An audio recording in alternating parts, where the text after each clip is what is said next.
She stood at the altar of an empire, and he didn't even have the decency to whisper the betrayal. He said it loud. He said it in front of everyone.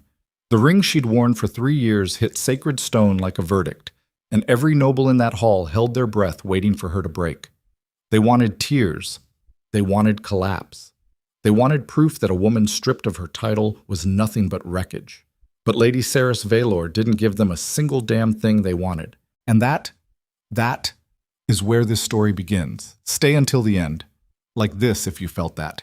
And drop your city below. I want to know where my people are watching from tonight. The hall smelled of burning cedar oil and old ambition. Seris noticed that detail first. Not the faces turning toward her like a field of pale flowers tracking sudden shadow. Not the whisper that moved through 500 assembled nobles the way fire moves through dry silk. The cedar oil.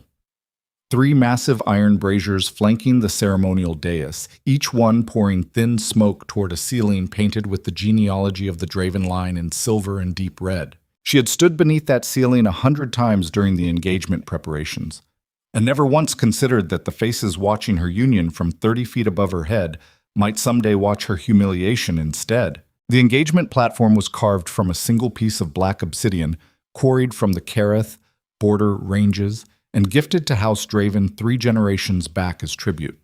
She knew that detail because Kadric had told her once, early in their courtship, walking her through the palace records room with his hand resting at the small of her back. "It came from my family's territory," he'd said, and she had heard pride in his voice and mistaken it for something warmer. She'd been wrong about the warmth. She understood that now, standing on the obsidian surface itself, while the cedar smoke drifted overhead, and 500 people waited to see what she would do. What she did was nothing. She stood absolutely still and let the silence expand. Kadric Thorne stood 8 feet away from her. He was built like his reputation, tall, lean in the shoulders, with the particular kind of controlled bearing that comes from spending a childhood being watched by people who were calculating your eventual worth. Dark formal jacket, the thorn crest embroidered in silver thread at the collar. His expression was arranged carefully. Not cruel, not guilty. Arranged. The way a man arranges his expression when he has rehearsed this moment sufficiently that he believes the performance will hold. Beside him stood a woman Seris recognized. She didn't need long to place the face. Lyrian Crane. 3rd daughter of the Eastern Crane House, minor territory, negligible political weight, the kind of family that bought its way into imperial events rather than inheriting the invitation. She was beautiful in the specific way that reads as unthreatening until you look at the eyes. Lyrian's eyes were sharp and absolutely certain. She had the look of a woman who had been promised something and was watching the promise be kept. Seris noted this without heat. That surprised her, somewhere beneath the marble calm she was maintaining. She had expected the sight of the other woman to produce rage or grief, or at minimum the kind of sick vertigo that arrives when the ground changes beneath your feet. Instead, she felt something colder and more useful. The particular clarity of a woman who understands that she has been living inside a miscalculation and is only now reading the numbers correctly. The imperial elder who had been conducting the ceremony stood frozen at the edge of the dais with his ceremonial script still open in both hands, the lines he would never now speak pointing uselessly upward. His name was Elder Voss. He had performed 47 imperial unions in his tenure. He had never, by any account Seris had encountered, stood in silence for as long as he was standing in it now. Kadric spoke into the quiet. "This union," he said, "cannot proceed." His voice was measured, practiced. It had the cadence of someone who understood that how the statement was delivered mattered as much as the statement itself, perhaps more. He was not shouting, he was not cruel.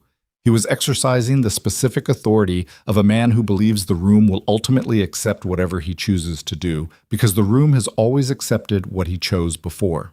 "There are reasons," Kadric continued, "that belong to private consideration rather than public forum. House Thorne has deep respect for House Vaelor and for Lady Seris specifically. This is not—" "Stop!" Her voice came out quieter than she intended. That was fine. Quiet carried farther in a room that had stopped breathing. Kadric stopped. "The ring," she said. He looked at her for a moment. Then he reached into his jacket pocket. He had already removed it before she spoke. She registered that detail with the cold precision of someone storing evidence. and held it out toward her. A simple motion, a transfer of property. The ring was silver-banded platinum, set with a dark stone from the Vaelor family vaults. She had worn it for 3 years. She had worn it sleeping. She had worn it on battlefields beside supply lines when she managed the northern campaign logistics for House Draven. She had worn it in rooms where men twice her age talked past her about territorial governance, and she had learned to make them stop by knowing more than they did, by speaking last and speaking exactly, by making herself into a resource so valuable that the ring on her hand became less ornamental and more structural. She did not take it. She looked at it for 4 full seconds. Then she looked at Kadric. "Put it down," she said. He hesitated. "Put it down on the stone, where the ceremony said it would be placed." The hesitation lasted 2 more seconds. Then Kadric leaned forward and set the ring on the obsidian surface of the dais where the union should have been sealed. And in the doing of it, he lost something. She could see it happen, some shift in the room's weight that moved away from him at the moment the metal hit stone. And she suspected he felt it too because his jaw tightened almost imperceptibly. Then Seris turned and walked off the platform. She did not look at Lyrian Crane. She did not look at Elder Voss or at the Imperial elders assembled in the first row of seating, or at the military commanders, or the territorial warlords, or the noble houses that had invested politically in this union's outcome. She walked across marble floor and silver silk that cost more than most soldiers earned in a year, and the sound her steps made was very quiet and very deliberate. And she moved through 500 people who parted for her without being asked, because something in her bearing commanded space, the way cold commands warmth to retreat. She did not run. She did not cry. She walked through the palace doors and out into the rain. The storm had built all afternoon. It hit her like information. Cold, immediate, undeniable.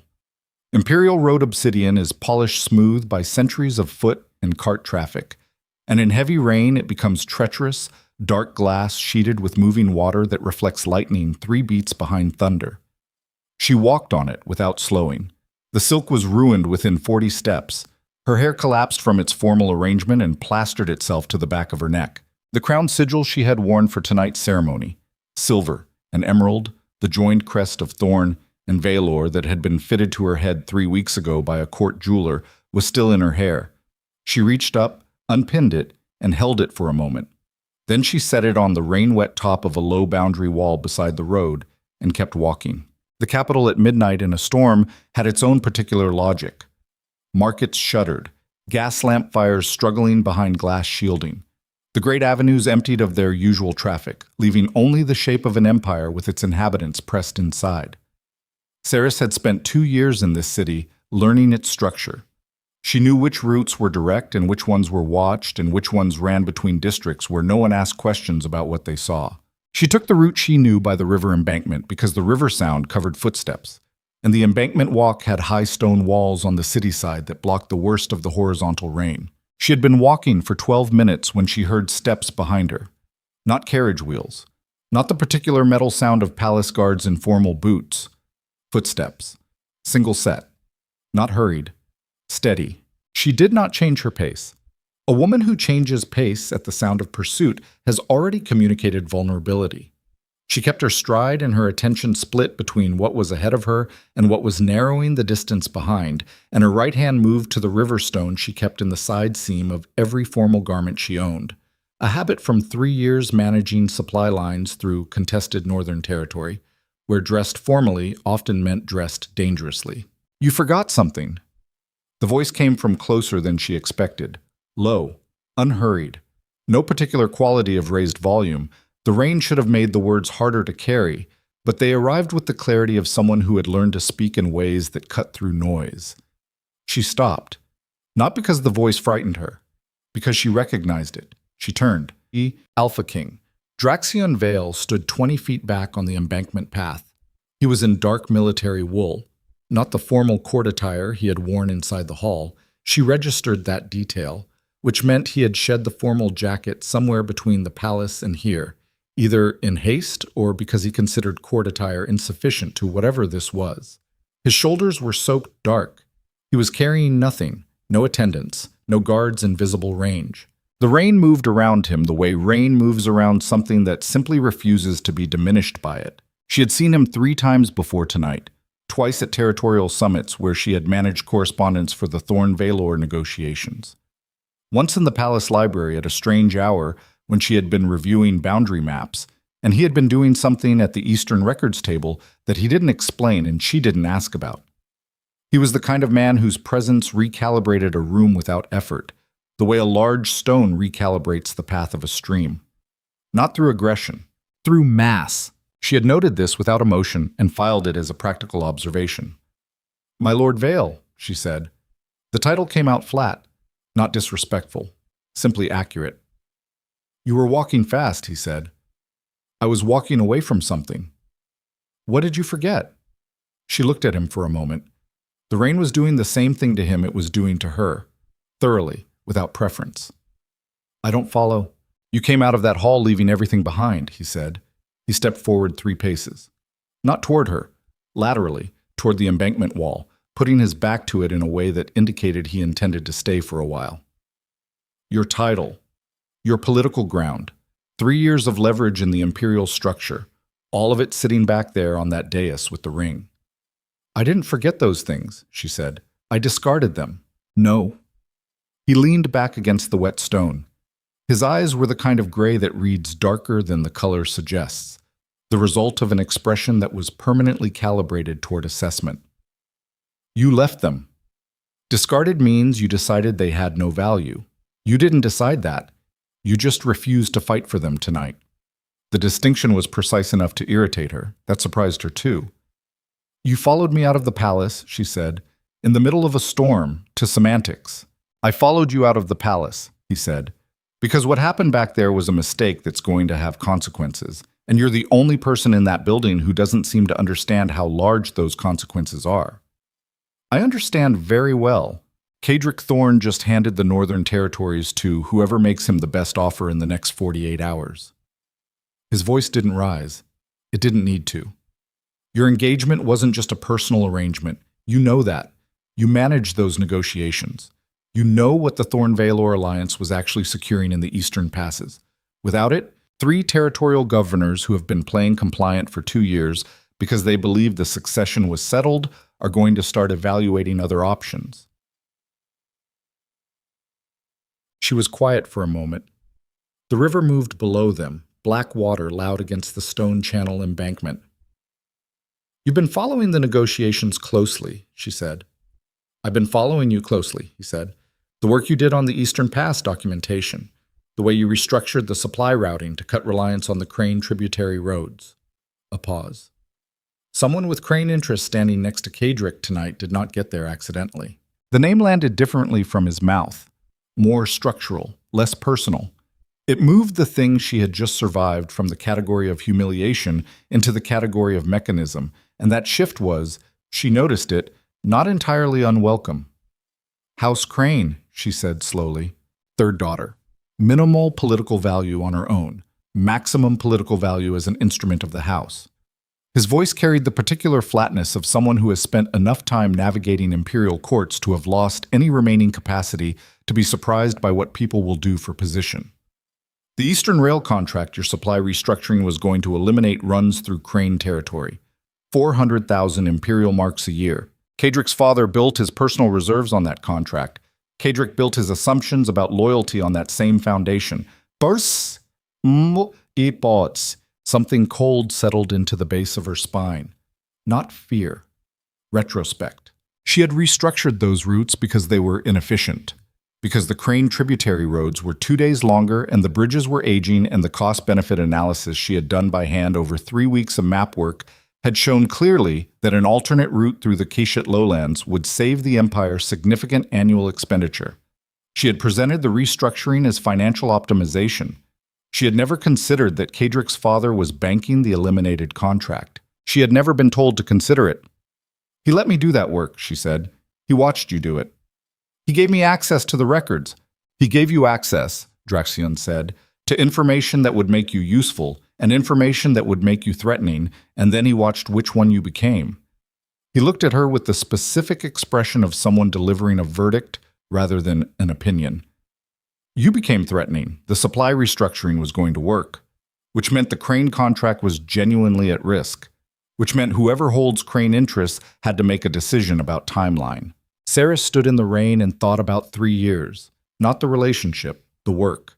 The morning she spent in the records room before anyone else arrived, the territorial correspondence she had managed, the negotiations she had structured, the supply routes she had mapped and remapped until they were efficient enough that she could have defended every decision before an imperial tribunal. "I was doing my job," she said. Her voice came out quieter than she intended. Again. "You were doing his job," Draxion said. "Better than he could have done it. And that's the thing about a man like Kadric. He can recognize talent with absolute precision. He can identify value the way a general identifies high ground.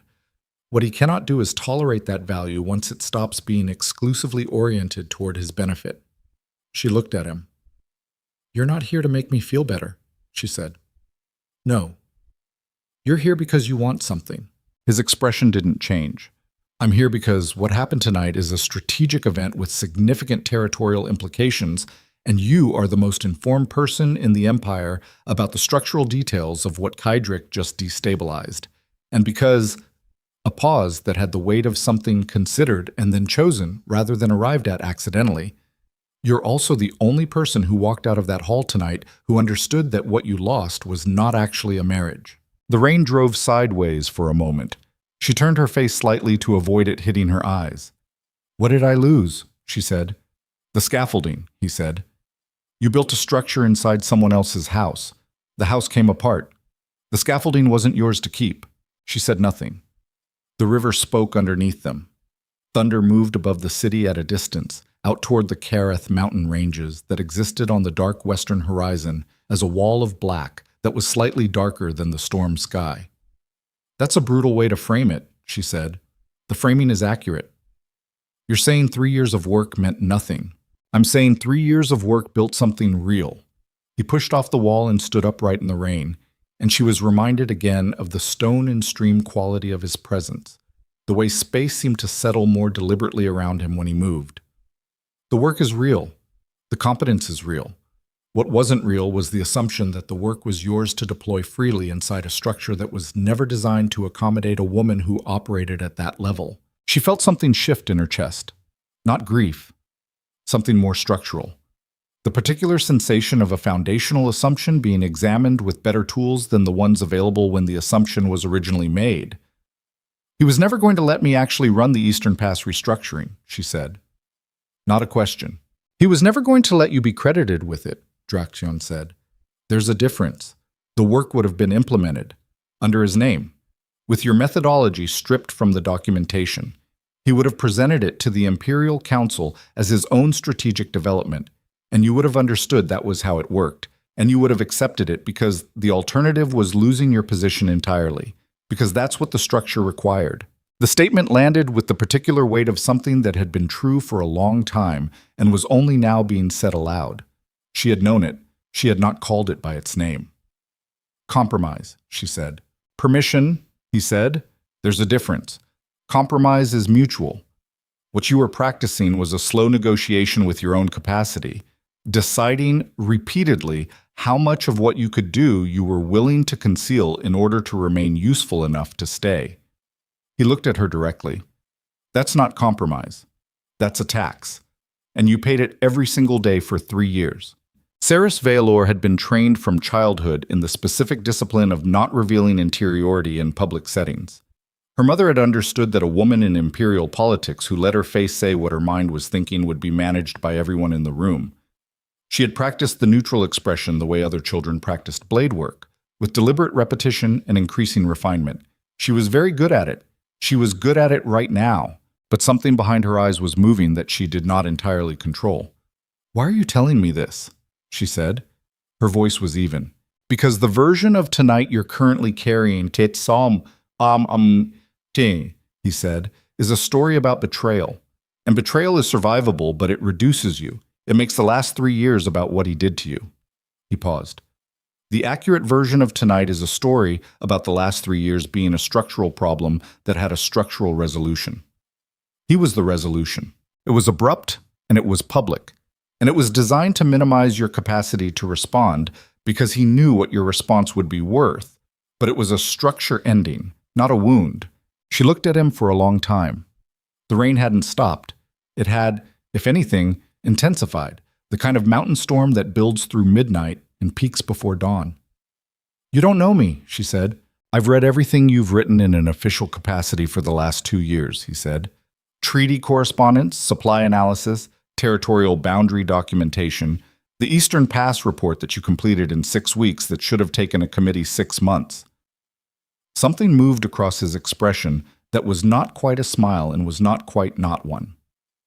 "I know your work, which means I know the architecture of how you think, which means I know you significantly better than you know me, and that's meant to be reassuring. It's meant to be accurate." She turned her face up slightly, let the rain hit it for a moment, closed her eyes. There was something clarifying about cold water and the smell of stone and wet wool and honest night air after hours in a hall full of cedar smoke and political performance.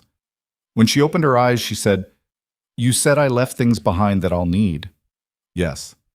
"The leverage, the political ground, the documentation," he said. "You have records in your correspondence files that substantiate the Eastern Pass restructuring as your original methodology. If that restructuring is implemented under Kadrick's name in the next 6 months, and you have no political position from which to contest it, you lose something that cannot be recovered." He looked at her steadily. "I have a territorial claim on 3 of the Eastern Pass waypoints that Kadrick's implementation would need to route through. I've been sitting on that claim for 2 years because the moment I exercised it, the political implications were significant. Tonight, the implications changed." She understood what he was saying before he finished saying it. "You could block his implementation. I could require formal attribution on any Eastern Pass routing that crosses my territory," he said, "which would require him to produce documentation demonstrating original authorship, which he cannot do." "That's leverage," she said. "That's a tool," he said. "Leverage implies threat. I don't threaten. I exercise legal claim with precision and let the consequences arrive at their natural speed." "There is a distinction you keep drawing," she said, "between what things are and what they sound like. Most power is lost in the distance between those two things," he said. "People who name their instruments inaccurately use them inaccurately. A ruler who calls his taxation system tribute creates enemies instead of infrastructure. A general who calls retreat regrouping loses the psychological benefit of the truth. You called 3 years of strategic labor love. You used the wrong instrument for the wrong purpose and paid for it with the wrong consequences." The statement hit like cold water. Not because it was unkind, because it was the most precise description of a thing she had been unable to name that she had ever heard from someone else's mouth. She stood with it for a moment. Let it settle. "Kadrick is still inside that hall," she said. "Yes. The elders will be managing the fallout. There will be immediate calls for a formal review of the Thorn Vaelor territorial agreements. House Vaelor will receive communication before morning asking how they intend to respond." "Yes. And you are standing in the rain outside the palace at midnight telling me this instead of being in there managing it." Drexion looked at her with an expression that was the closest thing she had yet seen to something that wasn't entirely controlled. Not warmth, exactly. Something more like recognition. "Because the most important piece of the management," he said, "is standing here." She met his eyes. Outside the politics and the rain and the structural wreckage of the last 2 hours, she allowed herself to take a genuinely accurate measure of the man in front of her. Not the reputation. She had her own files on Draxion Vale's reputation, and she was aware that reputation in person rarely aligned with precision. The man. The way he had followed her out of the palace, not with guards or ceremony, but alone, in the rain, with the quiet confidence of someone who understood that authority does not require an audience to exist. The way he spoke, without softening, without performance, with the specific directness of someone who had decided long ago that the cost of vagueness was higher than the cost of bluntness. She had spent 3 years beside a man who spoke with careful elegance and delivered betrayal with grace. She thought there was something to be said for the alternative. "The Crane interests don't end with Lyrion's positioning," she said. "No. If House Crane was willing to engineer tonight, they're willing to engineer what follows. House Crane is a mechanism," he said. "The question is who built the mechanism and what they actually want." He looked past her, toward the dark city. "Crane's political weight is minimal. Their financial weight is moderate. They don't have the network to have orchestrated what happened tonight independently. Someone with significant reach helped them identify the opportunity and the timing. You have a theory about who? I have 3 theories, he said, each with different implications, all of them requiring your involvement to verify because the relevant documentation lives in records you built access to. She was quiet for a moment. You're asking me to come back inside. I'm asking you to come back to the palace, he said, not as an abandoned engagement, as something with considerably more structural weight. The rain moved between them. She thought about what was waiting inside that hall. Kadrick's carefully arranged expression, the 500 witnesses, the imperial elders with their frozen ceremonial scripts, the weight of everyone watching to see if she would fragment. She thought about what she had left on the dais. Not the ring. She had discarded that the moment the decision was made and would not revisit the feeling. The work. The 3 years of documented methodology that was about to be claimed by a man who had stood in public and stripped the ring off her hand in front of military commanders and territorial warlords. She thought about the look on Lyrian Crane's face, that specific certainty, that sense of a promise being kept. Seris Vaelor was 31 years old. She had spent 6 of those years in imperial political work, 2 of them managing logistics during active territorial dispute. 3 of them engaged to a man she had understood with increasing clarity was using her capacity as a structural resource without intending to grant her the authority the capacity warranted. She had told herself this was politics, that this was how it worked, that the patience was an investment. She had been wrong about the patience being an investment. She had been right about the work being worth something. She looked at Draxion Vale in the rain and made a decision with the particular efficiency of someone who has already done the underlying analysis and is now simply ready for the conclusion. The Eastern Pass documentation, she said. The original files are in the 3rd archive room, Correspondence Cabinet 7. I need them before morning. I have people who can have them by the time we return. If we return, she said, I return on my terms. Not as a follow-on to whatever you're managing. My position is articulated clearly, and I speak for myself. He looked at her with what might have been approval, though on his face approval seemed to express itself as a very slight recalibration of stillness. That was never in question, he said. She turned toward the palace. The rain was steady and cold, and she was soaked through, and the silk was ruined, and her hair was a catastrophe, and not a single part of any of that mattered. She thought, 3 years of labor was not going to be absorbed quietly into someone else's legacy while she walked away in the rain. She thought the work was hers. She thought the man walking beside her through the storm had read everything she'd ever written in an official capacity and hadn't qualified a single assessment he'd offered tonight. Not once. Not even when the assessment was uncomfortable. She thought that was worth noting. They walked. The palace lights were visible ahead, gold through rain, the great entrance torches still burning despite the storm. The palace doors were still open. Inside, the sounds of the imperial court in crisis filtered outward. Voices raised above ceremony, the particular frequency of political consequence being rapidly calculated by everyone in the room with something to protect. Seris felt her spine straighten as they climbed the obsidian stairs. She felt her breathing settle. She felt something that she had not entirely expected to feel on this particular night, walking back into this particular hall. Ready. She was 6 steps from the entrance when a sound stopped her. Not a voice, not footsteps. A silence, specifically. The kind of silence that has a shape. She turned her head. At the edge of the entrance torchlight, partially obscured by the rain-wet shadow of the outer column, stood a figure she did not recognize. Not a guard. The posture was wrong. Too still, too deliberately placed. The particular stillness of someone who has positioned themselves to see without being seen.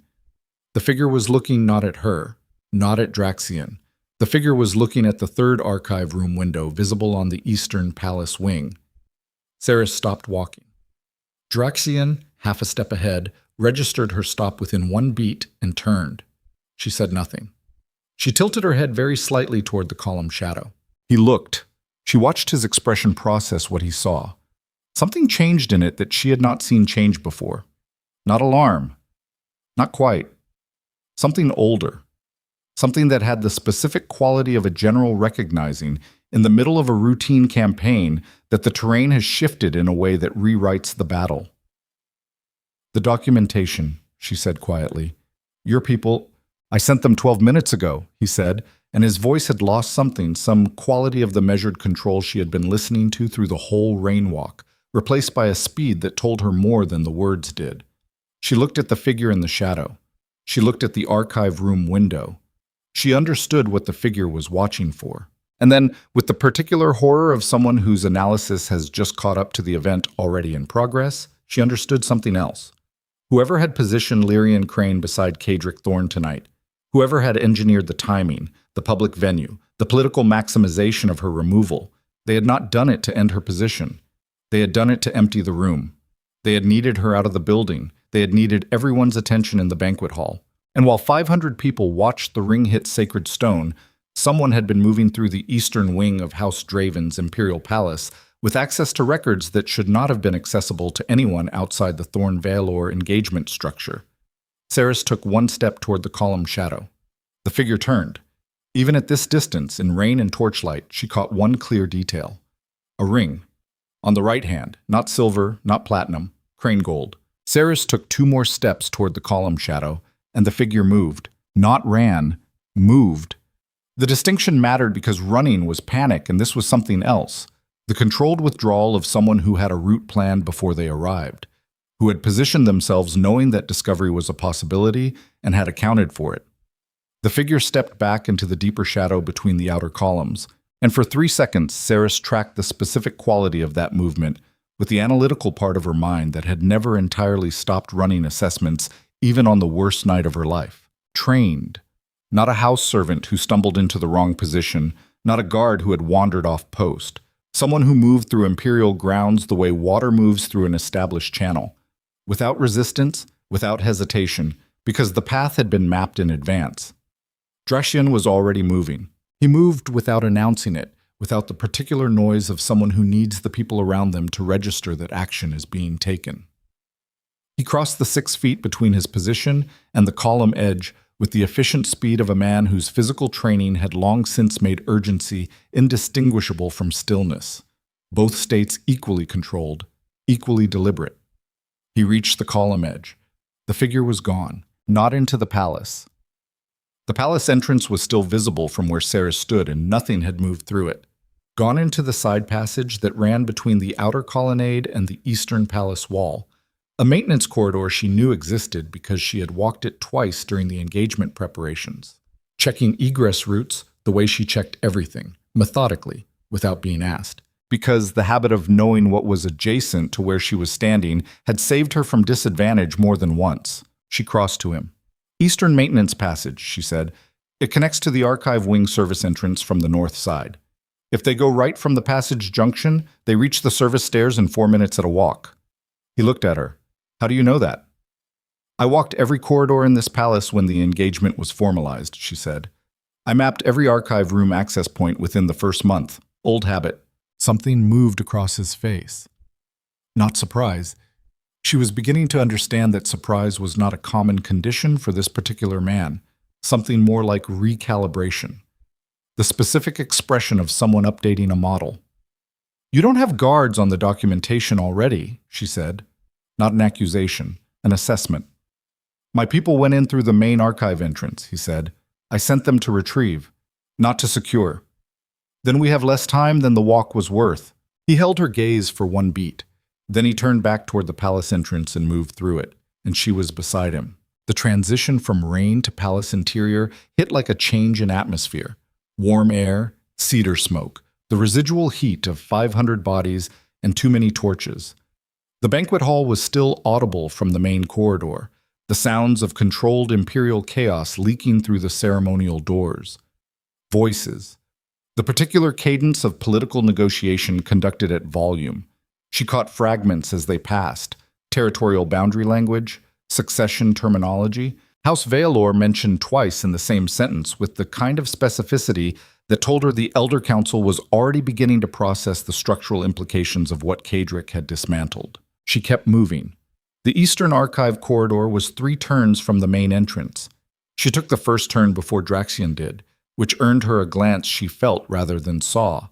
And she didn't alter her pace or explain herself because she was moving faster than conversation permitted, and the explanation would take longer than the route. Her shoes on marble, his boots, the rain still audible above through high narrow windows. The palace at this hour had the quality of a held breath, all its inhabitants concentrated in one hall while the rest of the structure maintained its silent operations. Torches in wall brackets threw moving shadows.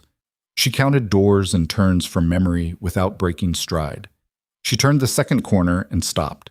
The eastern archive corridor was lit at its far end by two bracket torches bracketing the main archive door. Between her position and the door stood two men she recognized. Draxion's people, she assessed, by the quality of their bearing and the specific restraint with which they occupied space. They were looking at the archive door, which was open approximately 6 inches, which should not have been possible because she knew the archive room was key-locked and the key lived in Correspondence Cabinet 7, which was inside the archive room, which meant someone had been inside before Draxion's people arrived, which meant the crane gold ring on the figure's hand was not coincidence and was not surveillance. It was oversight. The figure outside had been watching to confirm completion. She started walking again. The taller of Draxion's two men turned at the sound of their approach, and his expression did something quick and contained that communicated a problem without announcing it to the corridor. Draxion read it the same second she did. "Report," Draxion said. His voice had dropped to a register that was purely operational, all the measured philosophical quality of the embankment conversation stripped away, replaced by the specific frequency of a commander receiving field intelligence. "The room was open when we arrived, my lord," the man said. His voice was low and even. "Forced from the service entrance side. Cabinet 7 was accessed. The lock is broken. We have not yet assessed what was taken because you ordered retrieval without alteration of the scene." "Good," Draxion said. He stepped through the archive door. Seris followed. The archive room was cold. Archives were kept cold deliberately to preserve the documentation, and the service entrance on the far side was still open, adding the rain-wet air from outside. 2 correspondence cabinets stood along the left wall. Cabinet 7 was the second. Its lock was not simply broken. It had been removed cleanly, the mounting hardware extracted from the wood frame with a tool that left the surrounding surface largely undamaged. This was not forced entry in the crude sense. This was skilled entry. Someone had come prepared with the specific tool for this specific lock. She crossed to the cabinet and opened it. The files were organized the way she had organized them. She had been the primary custodian of this particular cabinet for the last 18 months, and her organizational system was internally logical and not obviously apparent to someone unfamiliar with it. This was intentional. She had structured the filing in a way that would read as arbitrary to anyone looking quickly, but that she could navigate in under 30 seconds. She navigated it. 40 seconds. She already knew what was missing before she finished. She turned.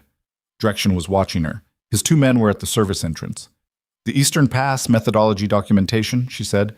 "The original analytical framework, the routing maps with my notations, the cost-benefit analysis from the Keshet lowland feasibility study." She stopped. "Let the inventory settle. The attribution documentation, the correspondence trail that established the work is originating with me." The room was quiet for a moment. "Everything that proves authorship," he said. "Everything that proves authorship," she confirmed. The particular quality of silence that followed was not empty. It had weight and texture and the specific density of 2 people simultaneously processing the same structural realization from different angles. Here was the truth of it, and it arrived with the cold clarity of a problem finally correctly framed. Cadric Thorne had not ended the engagement tonight because Lyrian Crane had appeared in his life and displaced Seris from his affection. Men of Cadric's particular architecture did not make decisions based on affection. They made decisions based on utility, and they dressed utility in the language of affection because the language was more palatable than the math. He had ended the engagement tonight because the Eastern Pass restructuring was complete. The work was done. The methodology was developed and documented and ready for implementation. The utility that Seris represented as an engaged partner of House Thorne, the political cover, the Vaelor alliance, the access to her family's territorial resources, had been weighed against the cost of the Crane contract elimination and found insufficient. He had extracted what he needed. He had ended the arrangement. And someone with the foresight to plant a person in the archive corridor tonight, Someone with the organizational reach to prepare the correct entry tool for Cabinet 7's specific lock. Someone who had known with precision which cabinet and which files had moved within the same hour to eliminate the only evidence that the extracted work was not his. This was not opportunistic. This was planned. This had been planned before tonight. She said he wasn't going to stop the restructuring. No, Draxion said. He was going to implement it. Under his name, with House Crane's Eastern contracts rerouted through Thorn territory instead of eliminated, a different kind of restructuring than I designed. One that benefited both Thorn and Crane financially while retaining the efficiency gains you identified, he said. Your methodology, their implementation, no attribution. She stood in the cold archive room and felt the full shape of it. 3 years, every morning in the records room, every territorial map, every calculation she had done by hand, checked and rechecked, because she understood that precision was not perfectionism. It was the minimum standard for work that would be used to govern the movement of goods and military supply through contested mountain passes. She had done that work because she believed in its value, because she understood what inefficient routing cost in real terms. Delays, spoilage, increased exposure in disputed corridors, the downstream effects on northern communities that depended on reliable supply chains. She had done it because it mattered, and she had done it within a structure that had always intended to separate the work from the worker. He needed me out of the building, she said. He needed you publicly discredited, Draxion said. Out of the building is the consequence. Publicly discredited is the mechanism. An abandoned bride with no political standing and no official capacity, her claims about authorship of imperial documentation become personal grievance rather than legal matter. She thought about that. That's why it was public, she said. He could have ended the engagement privately, filed a formal dissolution. There were diplomatic pathways. A private dissolution gives you legal standing to contest terms. It gives your family grounds to demand mediation. It keeps you within the political structure as a party with rights. His voice was flat, analytical. The way a physician's voice goes flat when the diagnosis is bad, not from lack of care, but from the understanding that useful information must be delivered without the distortion of emotion. A public humiliation reclassifies you, from partner to casualty. Casualties don't contest documentation claims. They survive. The word casualty landed. She had not thought of herself in those terms tonight. She thought about it now. There is a particular kind of rage that does not present as heat. It presents as cold, as the specific temperature of a woman who has spent 3 years being methodical and competent and precise inside a structure that was using her precision as a harvesting mechanism, and who is now standing in a cold archive room with the evidence of that harvesting literally in front of her and no legal standing to contest it. That kind of rage does not shake hands. It does not announce itself with raised voice or visible distress. It settles into the base of the spine and becomes structural, and it is considerably more dangerous than the hot variety because it does not burn itself out. She said, Who knew about the archive room specifically? The cabinet number? Draxion was quiet for 1 beat. That's the correct question, he said. The engagement documentation access was limited. I had it. Kadric had it.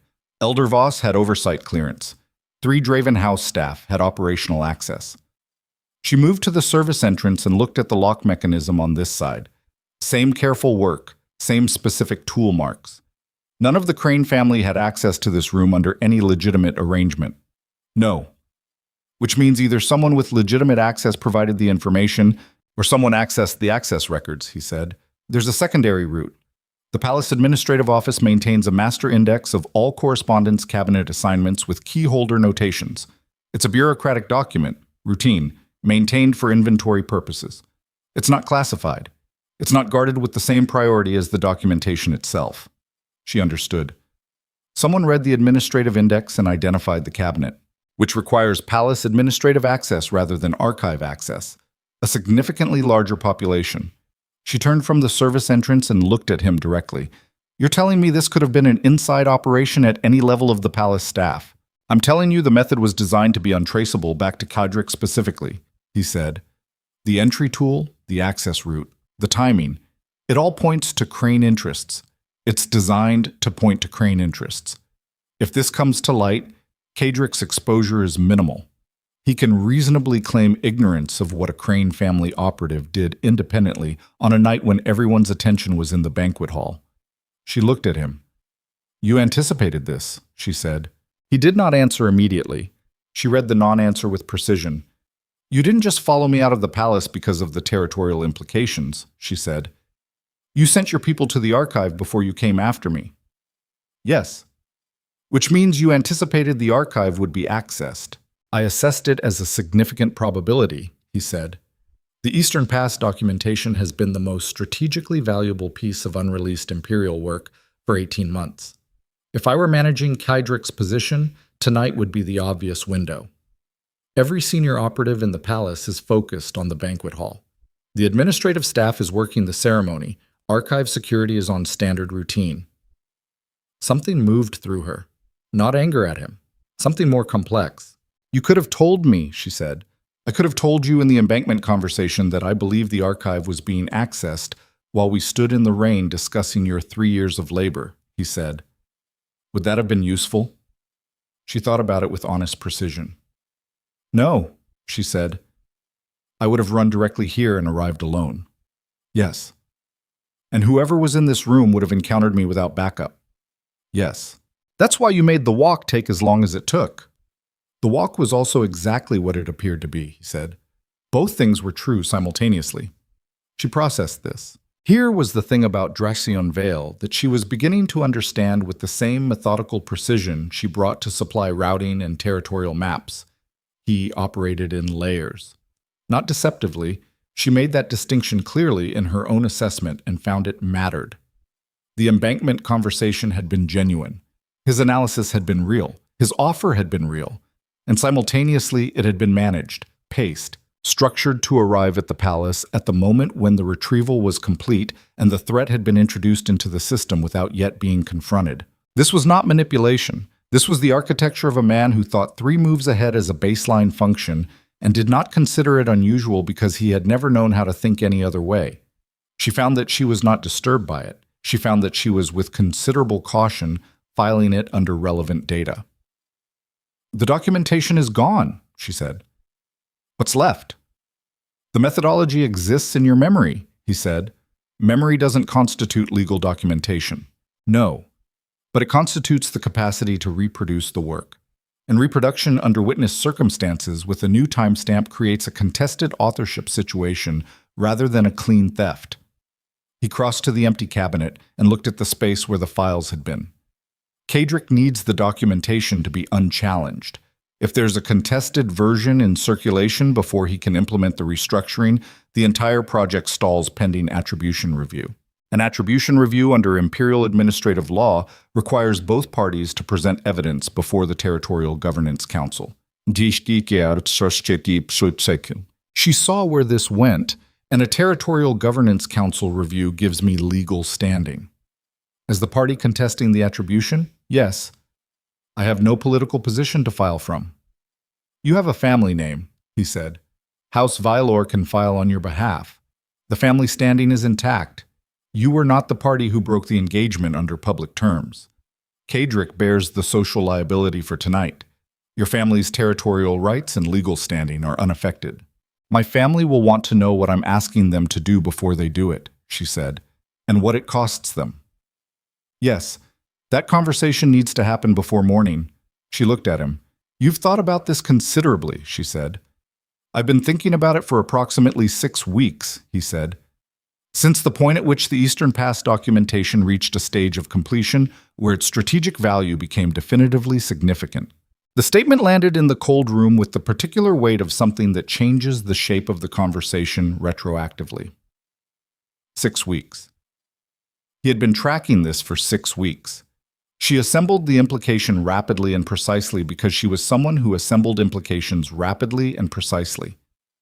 "You were going to approach me regardless of tonight," she said. "I was going to approach the situation," he said.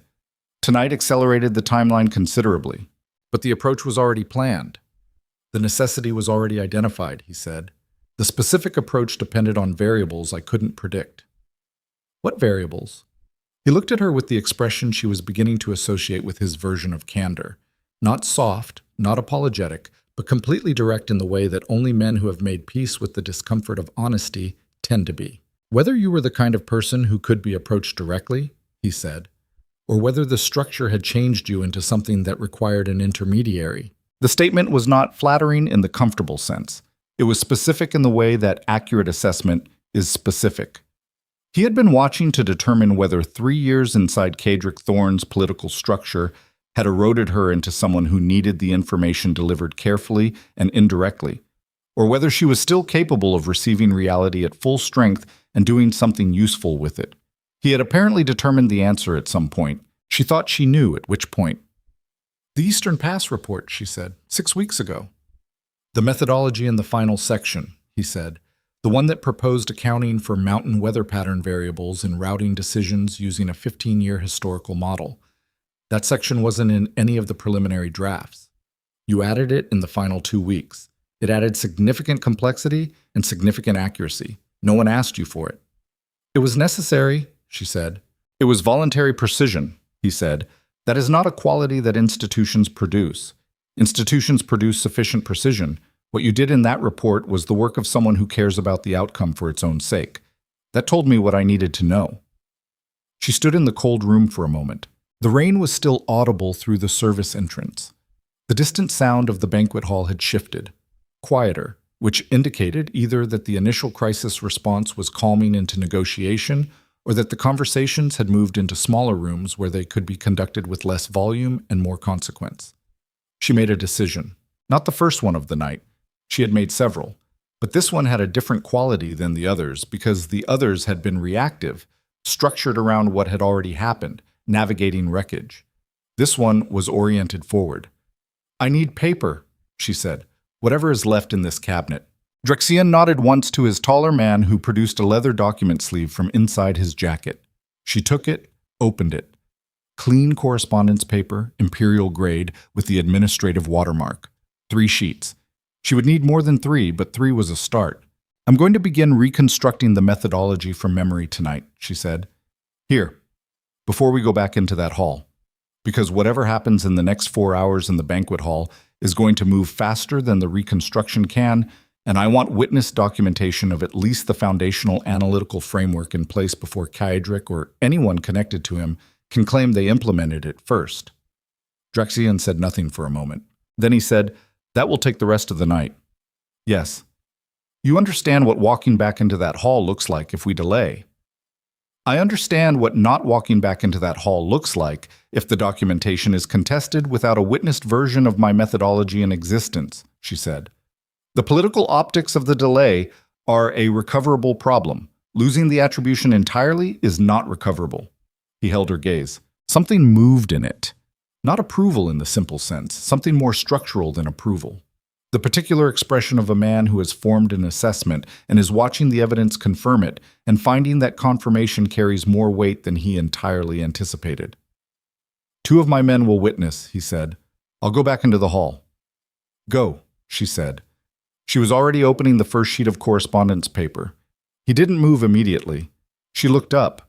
What Kaedric does in the next hour, he said, will determine which of my 3 theories about the broader operation is correct. What I learn in that hall will affect what options are available to you when you finish here. A pause. Don't leave this room without my men. She looked at him steadily.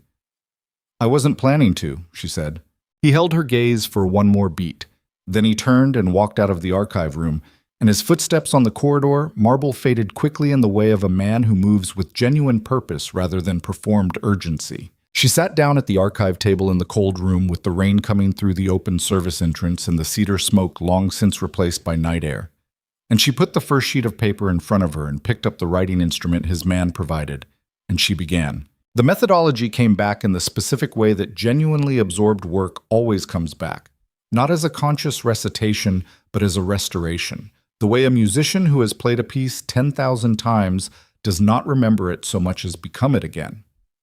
The foundational analytical framework, the routing variables, the weather pattern integration, the cost-benefit structure that she had built from first principles, rather than from existing models, because the existing models were designed for lowland supply chains, and the Eastern Pass had mountain-specific constraints that required custom analytical architecture. She wrote without stopping. One of Draxion's men stood at the corridor entrance. The other stood at the service entrance, blocking the rain. Neither spoke. Neither moved unnecessarily. Professional in the specific way that indicated long training rather than recent instruction. The way people are professional when the behavior is habit rather than performance. She wrote. 40 minutes in, she heard footsteps in the corridor that were not the steady guard pattern of Draxion's man. She did not look up. She finished the sentence she was writing with absolute precision, and then she looked up. Cadric Thorne stood at the archive room entrance. He was not in formal attire anymore. The ceremonial jacket was gone, replaced by the dark riding coat he wore for non-ceremonial movement through the palace, which told her he had shed the ceremony along with the role and was operating now in something he considered more honest. His expression was not the careful arrangement from the dais. That performance had collapsed somewhere between the hall and here, and what remained was something raw and considerably more dangerous. He was alone. He looked at the paper in front of her. He looked at Draxion's men. He looked at her. "What are you doing?" he said. His voice had a quality she had not heard in it before. Not anger exactly, something underneath anger. The sound of a man who has arrived at a place he planned to control and found it already occupied by variables he did not plan for. She put the writing instrument down. She looked at him. "I'm working," she said. The silence between them had a density that the earlier silence in the banquet hall had not achieved, because in the banquet hall the silence had been performed. Both of them had been performing for an audience. There was no audience here. There was a cold archive room with an open service entrance and rain and 2 witnesses and 3 years of something finally being examined without the distortions of audience management. "Seris," he said. The name came out differently than it had in public settings, more familiar, more certain of its right to be spoken. He moved into the room and she watched him recalibrate his approach in real time, the authority posture slightly adjusted. Something softer attempted around the eyes, the specific shift of a man moving between 2 different manipulation instruments and settling on the one he believes will work better for this particular target. "What happened tonight was planned," she said. "Don't." He stopped. "Don't offer me the version where it was complicated," she said. "Don't offer me difficult necessity or private conflict or the weight of political realities. I've been in this building for 3 years managing political realities. I know what they look like, and I know what they're used to justify." She kept her voice even, kept it cold. The filing cabinet lock was prepared in advance. The administrative index was accessed before tonight. The woman standing beside you on that dais was positioned before tonight. This was not an impulse. This was a sequence. His expression did something that was not quite guilt and not quite caught. "You've been talking to Vael," he said. "I've been thinking," she said. Vael provided context. The thinking was mine. "Vael is not what he appears," he said, and his voice sharpened. "Whatever he's offered you, he offered me a witnessed reconstruction of the Eastern Pass methodology documentation," she said, "which I am currently producing, in this room, on imperial correspondence paper with 2 witnesses." She looked at him with absolute stillness. "Whatever was taken from this cabinet tonight will be contested by a documented version that exists before morning." Cadric's jaw worked. "That documentation was produced under House Thorne auspices," he said. "That documentation was produced by me," she said, "on imperial administrative paper filed under my correspondence designation. The cabinet assignment is in my name. The filing index lists me as primary custodian. The work inside it originated in my analysis and nowhere else." She stood. She was not taller than him, but she stood in a way that occupied the room differently than sitting, and she watched him register the shift. "You can attempt to contest that before the Territorial Governance Council. I'd encourage you to think about how that review proceeds when I walk them through the foundational analytical framework for memory and your documentation. The documentation that was removed from this room tonight by a Crane family operative has no evidence of internal reasoning, only conclusions." He looked at her for a long time. She watched something happen behind his eyes that she had not seen happen before in 3 years. She watched him realize he had miscalculated, not tactically, structurally. He had built the entire plan on a model of her that was 3 years old and had never been updated. A model that said she was manageable. that said she would absorb the public dissolution and retreat from the political field because that was what women in her position had historically done, that said her competence was real, but her strategic nerve was untested and could be overwhelmed by sufficiently public humiliation. He had built the plan on the assumption that she was someone who would survive and withdraw. He had not planned for someone who would survive and reconstruct. Seris. His voice changed again, softer, more personal. The tone from early courtship that had once worked on her and would no longer work on her because she could hear, underneath it, the mechanical quality of a man cycling through instruments. I know tonight what I did was, I understand what it cost you, but what you're doing right now is going to start a war, a real one, between House Thorn and House Vaelor, with Kareth inserting itself into the middle of it, and every territorial governor who's been watching the Eastern Alliance watching it fall apart. People are going to get hurt. Economies are going to be destabilized. You know enough about what the Eastern Pass Alliance was securing to know what its collapse means for the northern communities. She heard it. The appeal to consequence. The appeal to the care she had for real outcomes, real people, real communities that depended on stable governance. He was not wrong that she cared about those things. He was using the fact that she cared about those things as an instrument of leverage, which was the same thing he had always done, which was the mechanism she had been financing with her silence for 3 years. She picked up the writing instrument. Then perhaps, she said, House Thorn should have considered the consequences before stripping the ring off my hand in front of 500 people on a night when a Crane operative had already been positioned at the archive room. She put the writing instrument to paper. She did not look up again. Kadric stood in the archive room doorway for 12 seconds. She counted them with the peripheral awareness of someone who is working and simultaneously tracking a threat. Then she heard him take a breath that had something in it she had never heard in his breath before, something that might have been, in a man built differently, the precursor to grief. In Kadric, it sounded like the precursor to something else, something that hardened rather than released. He said very quietly, "You're making an enemy." She wrote. "You already made one," she said. He left. She wrote. The rain outside moved through the dark hours toward morning, and she filled the correspondence paper with the architecture of 3 years of work, methodical and precise and wholly hers, and the two witnesses stood at their posts in the cold room without speaking. And somewhere on the other side of the palace walls, Kadric Thorn walked back into the banquet hall to find Draxian Vale waiting with the patience of a man who understands that the most powerful position in any room is the one no one sees you taking. She wrote until she had the foundational framework complete. She was reaching for the 4th sheet. His man had produced more from somewhere, when the door to the service entrance opened from outside. Not Draxian's man. He was inside, at her right. The figure in the doorway was rain-soaked and breathing hard, and wore the uniform of a Draven House staff member and held in both hands a leather document sleeve that was the twin of the one she had been given. Seris was on her feet before she consciously decided to stand. Draxian's man at the service entrance moved to block. The house staff figure said, "My Lord Vale sent me," and held out the sleeve, and Draxian's man checked it and opened it and looked inside and went very still in the specific way that people go still when what they are looking at changes the shape of the situation. And he turned to Seris with the sleeve open. Inside was documentation she had never seen before. It was Imperial administrative correspondence. It was dated 8 months ago. It bore the seal of House Crane, and it was addressed to a name she recognized, not Kadric's name, not Lyrian's name, not any name from the Crane family line, but the name of the Imperial archivist who maintained the master index of correspondence cabinet assignments.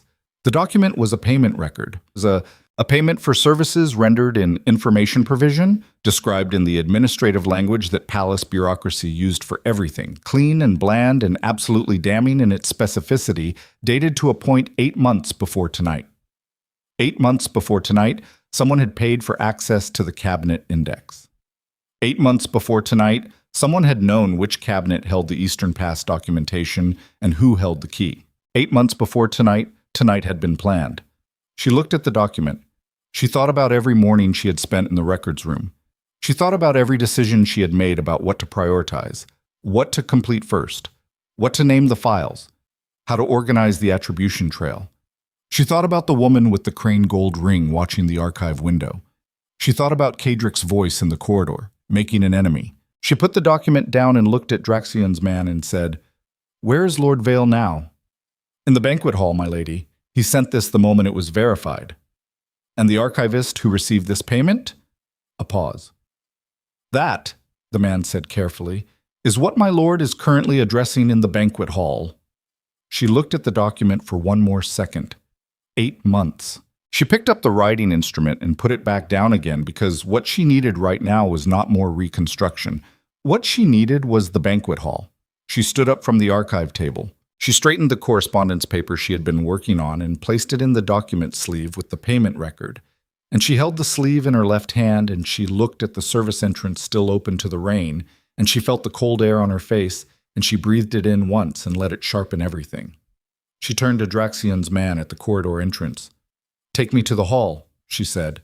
They moved into the corridor and the cold followed her, and the document sleeve was solid in her grip, and somewhere ahead of her the imperial banquet hall was waiting with its 500 witnesses and its political wreckage and its cedar smoke and the specific weight of a night that had not yet finished deciding what it was.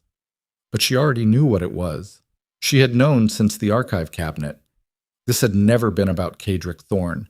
Cadric was the instrument. Someone had built him. Someone had built the arrangement and the timeline and the crane positioning and the archive access and the public humiliation sequence with the particular long-range patience of a player who does not need to be in the room when their move's complete. And that player was in the palace tonight and did not yet know that she was coming back. The corridor leading to the banquet hall had a different quality than it had 2 hours ago. She noticed this in the specific way she noticed everything that night. Not with emotion, not with the loose attention of someone moving through familiar space, but with the focused perception of someone who has been awake to danger long enough that the body starts doing the analytical work without waiting for instruction. The torches were the same. The marble was the same. The smell of cedar from the hall was the same. What was different was the people. There were more of them in the corridor than there should have been. Not guards, not palace staff, nobles. Men and women in formal court attire who had moved themselves out of the banquet hall into the outer corridors and were standing in configurations that read as conversation but functioned as surveillance. Small clusters positioned at the junctions of sightlines, the specific arrangement of people who are not talking to each other but watching the same thing from multiple angles.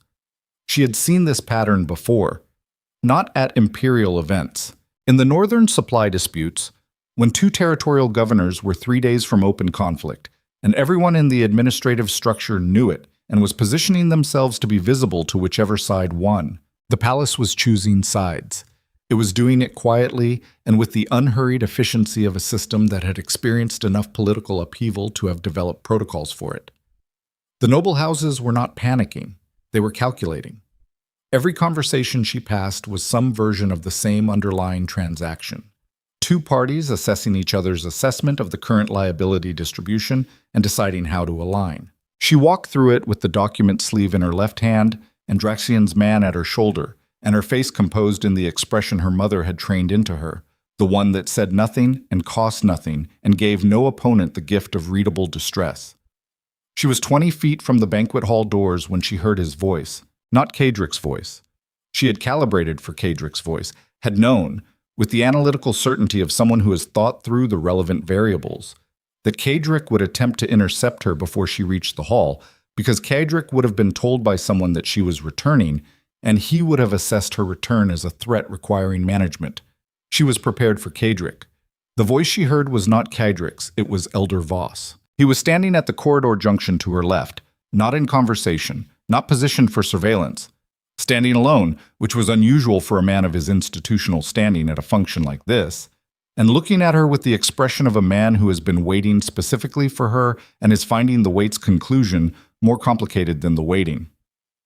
"Lady Vaelor," he said. She stopped. Draxian's man stopped beside her. She looked at Elder Voss with the same assessment she had been applying to everything since the archive room. Voss was 73. He had served the imperial administrative structure for 41 years and had survived 7 significant political transitions by the specific method of being more valuable as a consistent institutional presence than as a factional ally. He was not a man who took sides. He was a man who administered sides, which was a different and considerably more durable position. "Elder Voss," she said. "A moment," he said. Not a request. The particular tone of institutional authority that was not aggressive, but was also not optional. She looked at him steadily. "One moment," she said. He stepped toward her and his voice dropped to the register that palace corridors absorbed without carrying. "What you're walking into," he said, "has changed since you left the hall." She waited. "Lord Vael has been presenting documentation to the Elder Council for the last 30 minutes, Voss said. Territorial claim documentation on the Eastern Pass waypoints, administrative correspondence regarding the Cabinet Index access, a payment record." His eyes dropped briefly to the sleeve in her hand and came back up. "I see you have a copy of the payment record as well." "The original," she said, "or a verified copy. I haven't confirmed which." Voss nodded slowly. The nod had weight. "The Council's response to the Vael presentation has been," he paused, "divided," he said. "There are members of the Elder Council who have connections to the Crane family's Eastern contracts. This is not new information to anyone who follows imperial administrative history. What is new is that those connections are now relevant in a way they were not 4 hours ago." He looked at her directly. "There are members of the Elder Council, Lady Vaelor, who have a significant financial interest in ensuring that the Eastern Pass documentation dispute does not reach a formal attribution review." She felt the shape of it arrive. Not surprise. The absence of surprise was itself data. She had known, on some level, since the archive room, since the moment she had read the payment record and recognized that 8 months of planning required more than Crane family resources and more than Kadrick's tactical nerve. She had known that the operation had reach. She had not yet known how far. "The Elder Council," she said. "Certain members," Voss said carefully. "I want to be precise. How many members?" He was quiet for 2 seconds. "Enough," he said, "that a formal attribution review filed through the standard administrative channels would face significant procedural resistance. Enough that the documentation you're carrying might not reach the Territorial Governance Council intact." She stood in the corridor and absorbed this with the cold efficiency of someone who has learned that the quality of information is determined not by how welcome it is, but by how accurately it describes reality. This was the full shape of it, not Kadrick, not House Crane. The Eastern Pass restructuring touched contracts that ran through imperial administrative infrastructure at the level of the Elder Council itself. Men who had been in their positions for decades. Men who had built personal financial structures on the assumption that certain supply route contracts were permanent features of the imperial economic landscape. Men who had the institutional authority to make a formal review disappear into procedural limbo before it ever reached the Governance Council floor. And Draxian Vael had been presenting documentation to these men for 30 minutes, in the hall, alone. She said, "Why are you telling me this?" Voss looked at her. There was something in his expression that was not available in his public institutional face, something older and more tired and considerably more honest. "Because I conducted 47 Imperial Union ceremonies," he said, "and I have never abandoned a ceremony midway through, and tonight I stood on that dais with my script open, and I did nothing." His voice did not break, but it compressed slightly in the way of controlled old grief. "I told myself it was not my place. I told myself the principals had authority over their own ceremony. I told myself my role was administrative, not interventional." He paused. "I've been telling myself those things for 2 hours, and they have gotten less convincing with each repetition." She held his gaze. "What I am telling you," he said, "is that when you walk into that hall, Lord Vael will be in a position that is more complicated than the one he walked into. And the complexity is not accidental, and you should know that before you go in." She looked at him for 3 more seconds. Then she said, "Thank you, Elder Voss." She walked to the banquet hall doors. The change in the room was immediate and total. 2 hours ago, the hall had been a ceremony. Now it was something raw.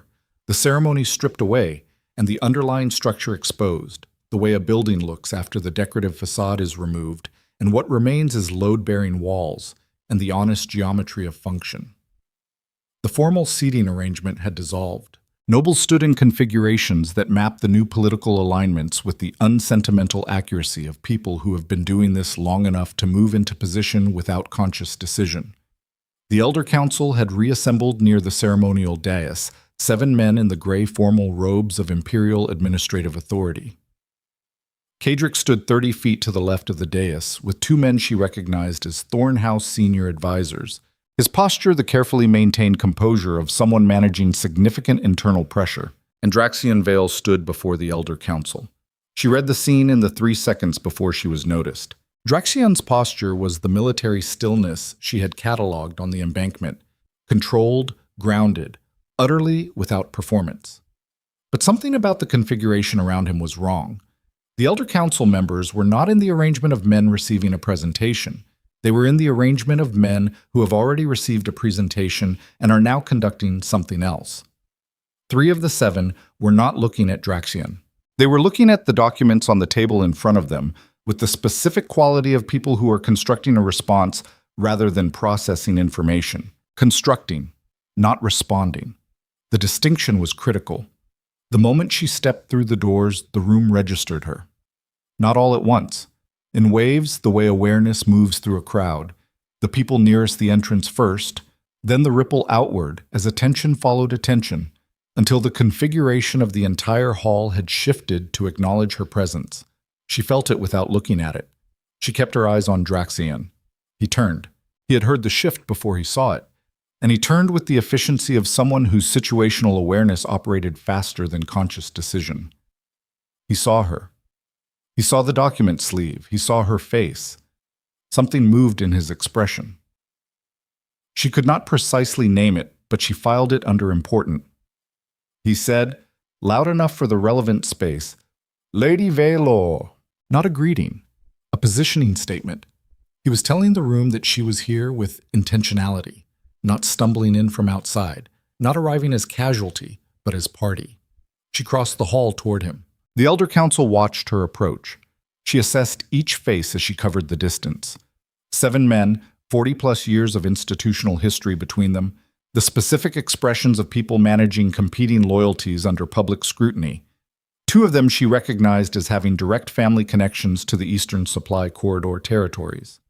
One of them, Elder Corvath, senior council member, the man whose procedural authority over governance reviews was second only to the Imperial Administrative Chief, was looking at her with an expression that was not hostile and was not neutral.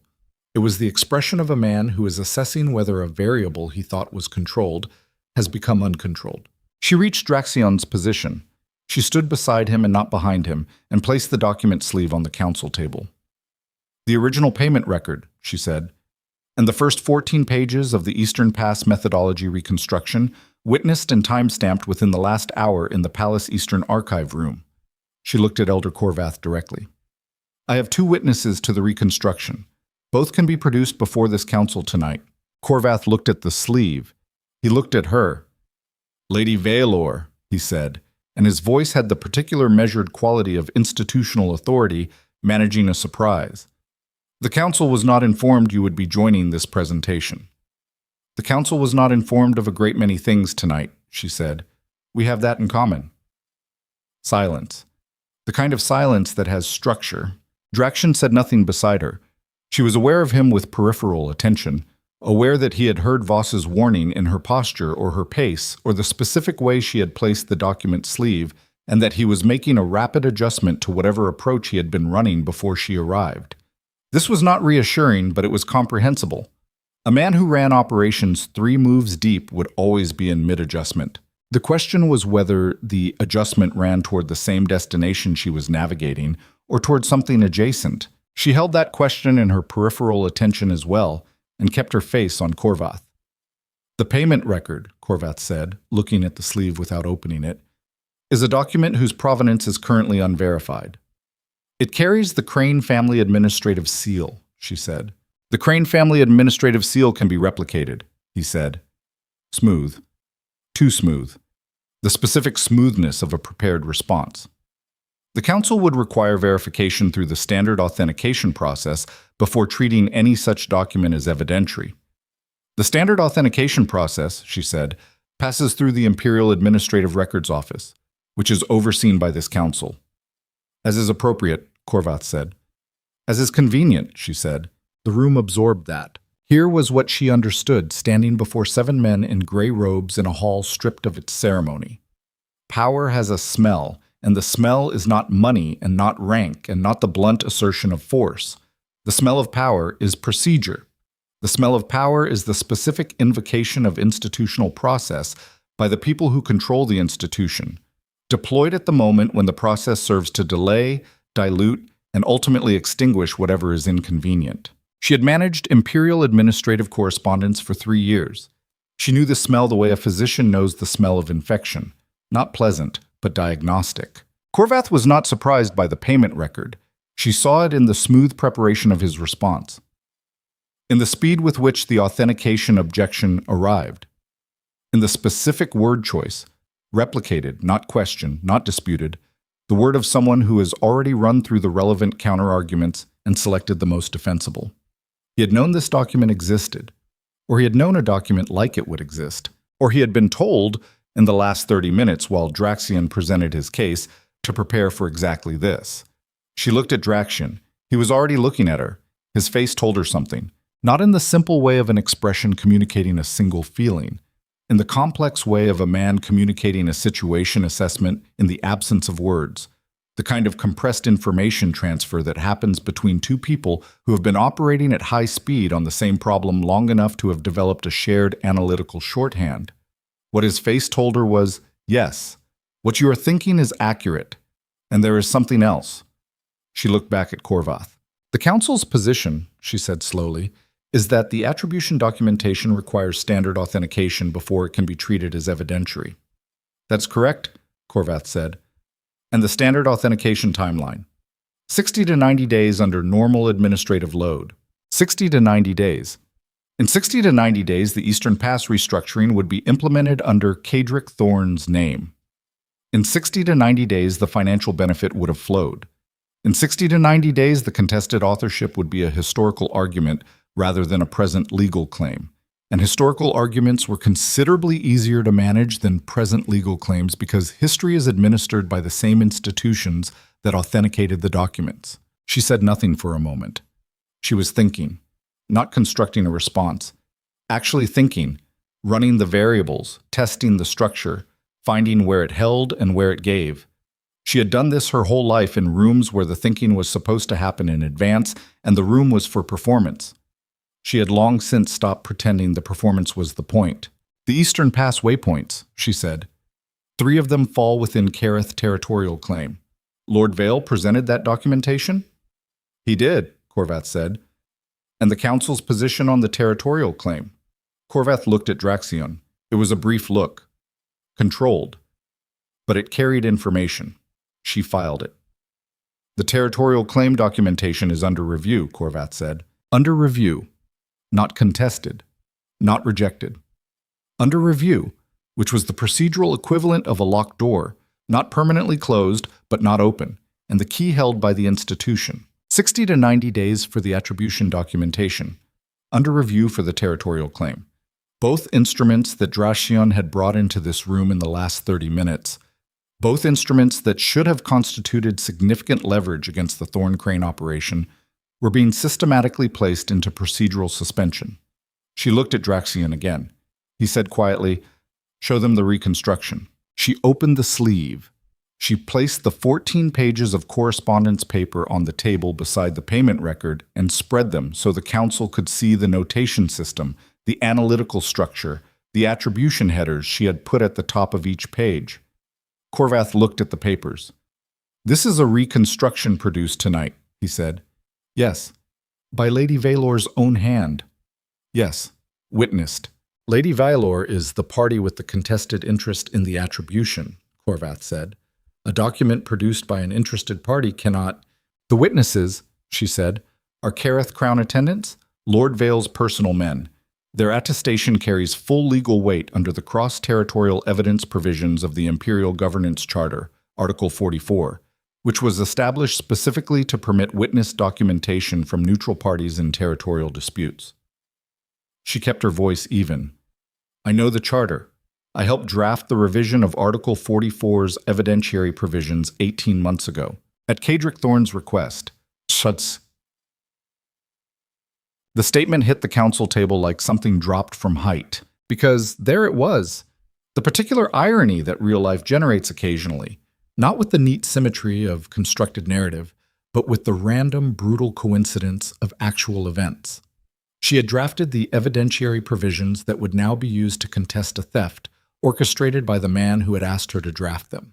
She had built, without knowing she was building it, the legal instrument of her own defense inside the administrative structure of her own betrayal. Korvath said nothing. For the first time since she had entered the hall, Korvath said nothing. Kadric's voice came from across the room. "That's enough." He had crossed from his position near the Thorn advisors and was now standing at the edge of the council table with the particular expression of a man who has watched a situation deteriorate past the point where management is possible and has decided that authority is the only remaining tool. "This is a private matter being conducted in a public forum," he said. "The council has appropriate review processes. Lady Vaelor's decision to return to this hall tonight and conduct what amounts to a legal proceeding without formal filing is irregular and should be treated as such." His voice was controlled. Very controlled. The control of someone pressing hard against something that wants to come apart. "I request that the council table this matter pending formal process." She turned to look at him. 3 years.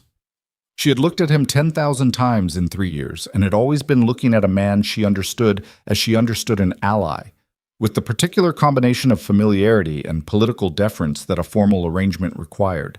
She looked at him now as she looked at the Elder Council, with the cold analytical attention of someone reading a problem for its actual structure rather than its presented surface. He was afraid, not of her precisely, of what she represented, of the specific convergence she embodied in this room. Witness documentation, charter provisions, the payment record on the table, Draxton Vale standing to her left with territorial claims that could block every implementation route. He was afraid of the moment when the carefully constructed sequence he had run for 8 months hit the provision she had written herself and stopped cold. He was afraid because the machine he built had a piece of itself inside it. "Kadric," she said, just his name, flat. He looked at her. "The attribution review will proceed, she said.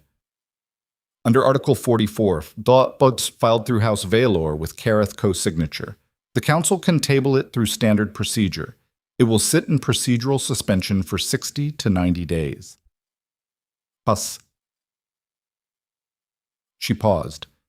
"And in those 60 to 90 days, every territorial governor with a stake in the Eastern Pass will know that the restructuring methodology is an active attribution dispute. Every supply contract dependent on the new routing will carry a legal uncertainty flag. Every financial arrangement built on the assumption of clean implementation will be contingent." She looked at Korvath, "which means the people in this room who have financial interests in the Eastern contracts will spend 60 to 90 days in a holding pattern that costs them money for every day it continues." The room understood what she was doing. She was not threatening, she was describing. The distinction mattered because threats could be refused and descriptions could not. Korvath looked at the papers on the table. He looked at the payment record. He looked at the 7 men beside him who were all, with varying degrees of subtlety, looking at something other than him. The calculation running behind his expression was visible to her because she had learned to read institutional calculations the way she learned to read supply chain variables. Not from the stated position, but from the gap between what was said and what was chosen. What was chosen, in the silence that followed, was a slight shift in Korvath's posture that indicated the procedural suspension was about to be reconsidered. That was when it happened. The door at the far end of the hall opened, not the main entrance she had come through, the private administrative entrance used by senior imperial officials, the door that connected the banquet hall to the inner palace chambers where the actual governance infrastructure lived, the offices, the communication systems, the records that ran the empire at the operational level beneath the ceremonial one. The man who came through it was not a guard, and not a noble, and not a palace staff member. She knew him. Her mind placed the face in 3 seconds, and the placement hit with the specific physical quality of a recognition that changes the geometry of everything around it. General Aldrich Morn, Imperial Military Chief of the Northern Command. A man who had been stationed in the Northern Territories for the last 14 months, managing the low-level territorial disputes that the Thorn Vaelor engagement had been designed in part to stabilize. A man she had briefed 4 times on the Eastern Pass logistics as part of the engagement's diplomatic framework. A man who should, by every piece of information she had, be 2 weeks of travel from the imperial capital. He was here. He had been here. She felt the shape of the new thing arriving and did not move. Morn crossed the hall with the unhurried pace of a man who has arrived somewhere he intended to arrive, and is not in any particular hurry now that he is there. He was in military uniform, not formal court attire, which was a statement rather than an oversight. He was flanked by 2 officers who positioned themselves at his flanks with the automatic precision of people who have been doing exactly this for a long time. He looked at the council table. He looked at Drashin. He looked at her. "Lady Vaelor," he said, "I'm glad you came back." The sentence landed wrong. She heard it land wrong, and she did not let that register on her face because she had 3 years of training for exactly this. But inside, in the cold analytical space where she ran her real assessments, something shifted with the precision of a foundation crack being heard before it is seen. Glad she came back. Not surprised she came back, not acknowledging the unexpectedness of her return. Glad. As in, this was the preferred outcome. As in, her presence here was something wanted, not something unexpected. She said, "General Morn." He looked at her for a moment. "The Eastern Pass documentation," he said. "The reconstruction you just placed on that table." He glanced at it. "You worked on it from memory tonight, in the archive room." "Yes." "In the archive room," he said, "with Lord Vail's 2 men as witnesses." "Yes." He nodded slowly, and then he said the thing that fractured the floor beneath everything she had built in the last 2 hours. "Lord Vail's men," he said, "left Carith 18 days ago, not as Lord Vail's personal attendants." He looked at Draction, and the look was not adversarial, and not political, and not the look of 2 sovereign men in the same space managing territorial distance. It was something older than that, something that had been established before tonight. "As assets seconded to an operation that Lord Vail and I have been coordinating since the Eastern Pass report reached its final stage." She turned to Draction. He was already looking at her, and now she could name what had been in his expression when she walked into the hall. Not warning, not apology. Arrival. The particular expression of a man who has been managing a sequence and has reached the point in the sequence where the management becomes visible. "The operation," she said. Her voice came out even. This surprised some part of her that was standing at a slight remove from the rest of her, observing with the detached precision of shock that has not yet become fully physical. "The operation," Draxion said, and his voice had the specific quality of a man who is not going to dress something in better language than it deserves, was designed to surface the Crane Council connection, the payment record, the archive access, the territorial claim documentation. None of it was sufficient independently. The Council could procedurally suspend each instrument individually. We needed all of it in the same room at the same time, before the same witnesses, with a party whose legal standing to contest could not be dismissed. He held her gaze. "We needed you." She stood with that. The banquet hall was very quiet. Here was the truth of the last 2 hours, arriving at its actual shape. Not a man following a woman into the rain out of something adjacent to principled concern. Not an alliance formed from the raw material of a shared night. A sequence. An operation. The rain conversation managed a pace that the archive reconstruction timed and witnessed. The return to the hall structured to arrive at the precise moment when Morn's entrance from the private corridor would find her standing at the council table with witness documentation that she had produced believing it was her own instrument. It had been her instrument, but she had not been the one holding it. She had been the instrument. The details she had named accurately on the embankment, and then set aside because the naming had been useful, and useful things get prioritized over uncomfortable things in high-pressure situations. The detail she had set aside was this. A man who thinks 3 moves ahead as a baseline function does not tell you he thinks 3 moves ahead. He tells you what is necessary to move you into position. He tells you the true things. He does not tell you all the things. He had not told her about Morn. He had not told her that his men were not personal attendants, but operational assets.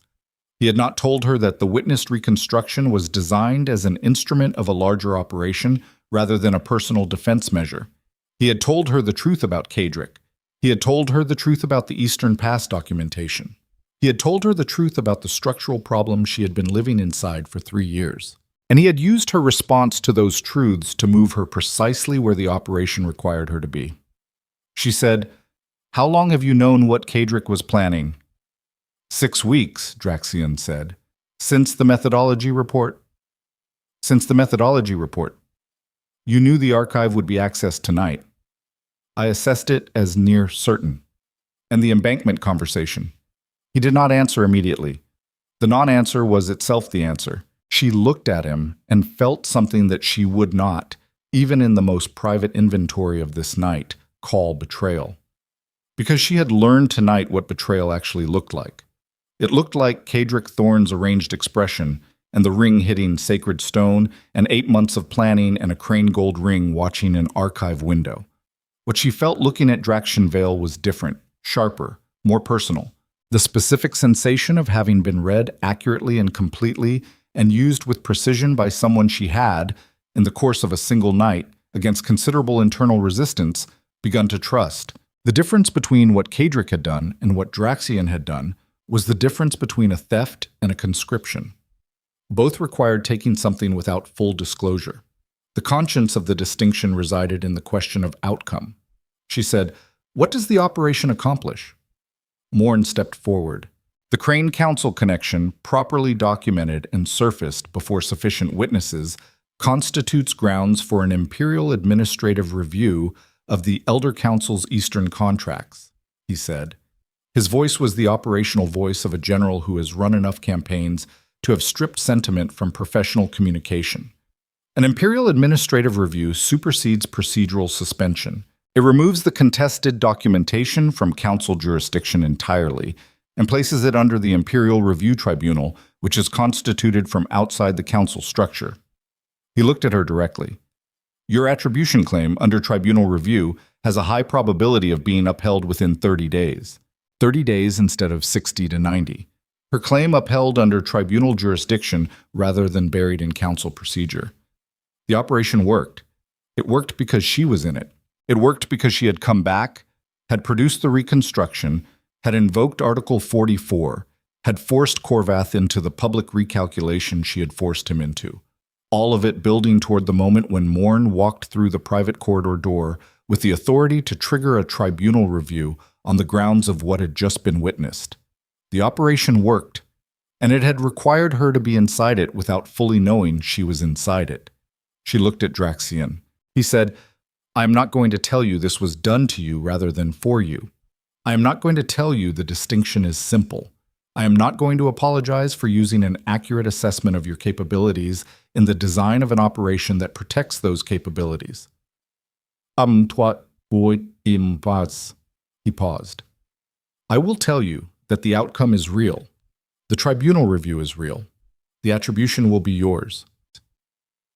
He held her gaze with the specific steadiness of a man who is not pretending the discomfort of this moment doesn't exist but is also not collapsing under it. "And I will tell you that I am telling you now, in this room, in front of these witnesses, instead of after. That is a choice that did not have to be made this way." The hall waited. She stood in the middle of it. The hall stripped of ceremony, the Elder Council at the table. Kadric across the room with the expression of a man watching his sequence unravel. Morn in military uniform at the private corridor door. Draxion Vael beside her. And she looked at all of it with the clarity of a woman who has survived a great deal in a single night and is not finished surviving yet. This was the moment she understood something that she did not have language for before tonight. Power does not announce its intentions. Power does not explain its architecture before the architecture is complete. This is not because power is dishonest. It is because power is structural, and structure does not describe itself while it is being built, only after. A bridge does not explain its load-bearing calculations to the people who will walk across it.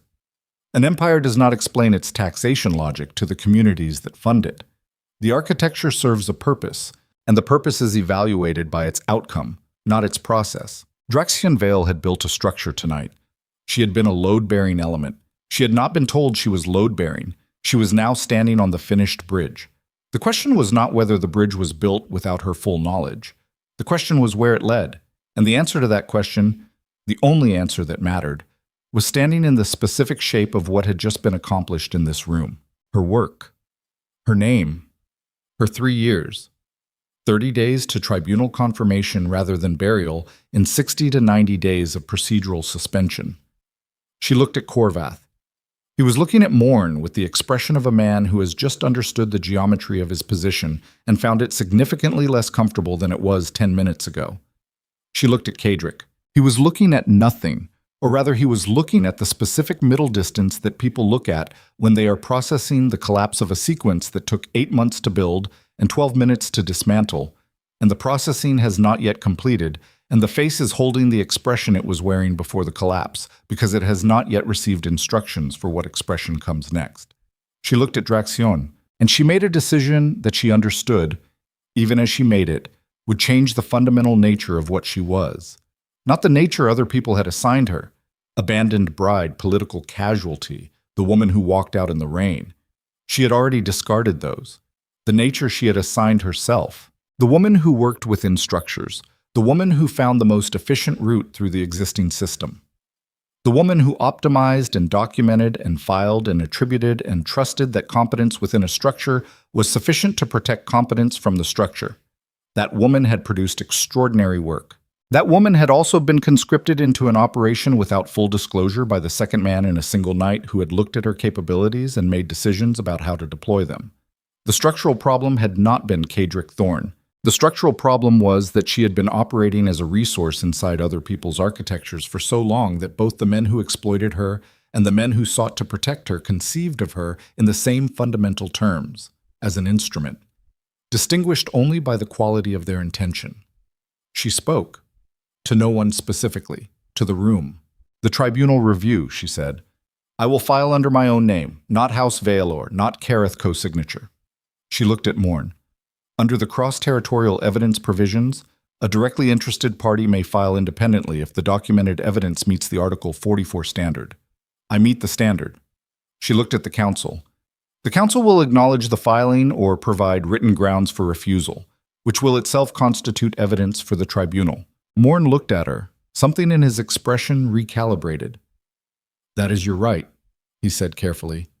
It exposes you to direct retaliation without the institutional backing. I am aware of what it exposes me to, she said. She looked at Draxion last. He was looking at her with the expression she now recognized as his version of being genuinely, completely present. All the operational calculations still running, always running, but underneath it something else. Something that was simply watching and was not trying to manage what it saw. She said to him specifically, the operation accomplished what it was designed to accomplish. The documentation is witnessed, and the council is compromised, and the tribunal review is available. She held his gaze.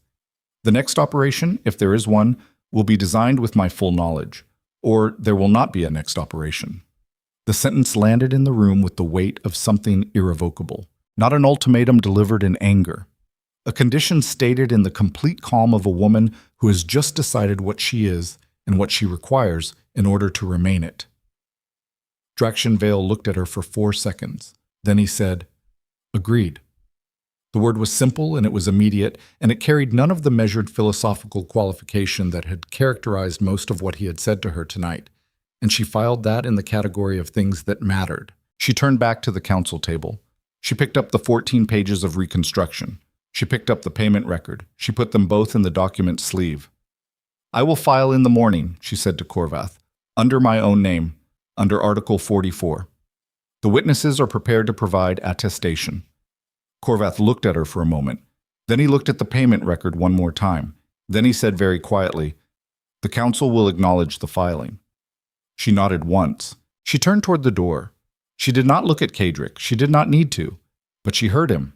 Heard the specific sound of a man who has been standing in silence long enough that the silence has become its own kind of collapse, and who makes a sound that is not quite a word and not quite a breath, and contains, in its half-second existence, the entire residue of 8 months of planning and 3 years of use and 1 night of watching everything he built dismantle itself around him. She did not stop. She walked toward the doors. Behind her, Arendor's imperial banquet hall held the wreckage of its own certainties, and the Elder Council sat with its compromised financial interests newly visible, and Kadric Thorne stood in his ruins, and General Morn stood in his military uniform with the private corridor door still open at his back. Andraxian Vale watched her walk, and she did not look back, not because there was nothing worth seeing, because forward was the only direction that cost anything now.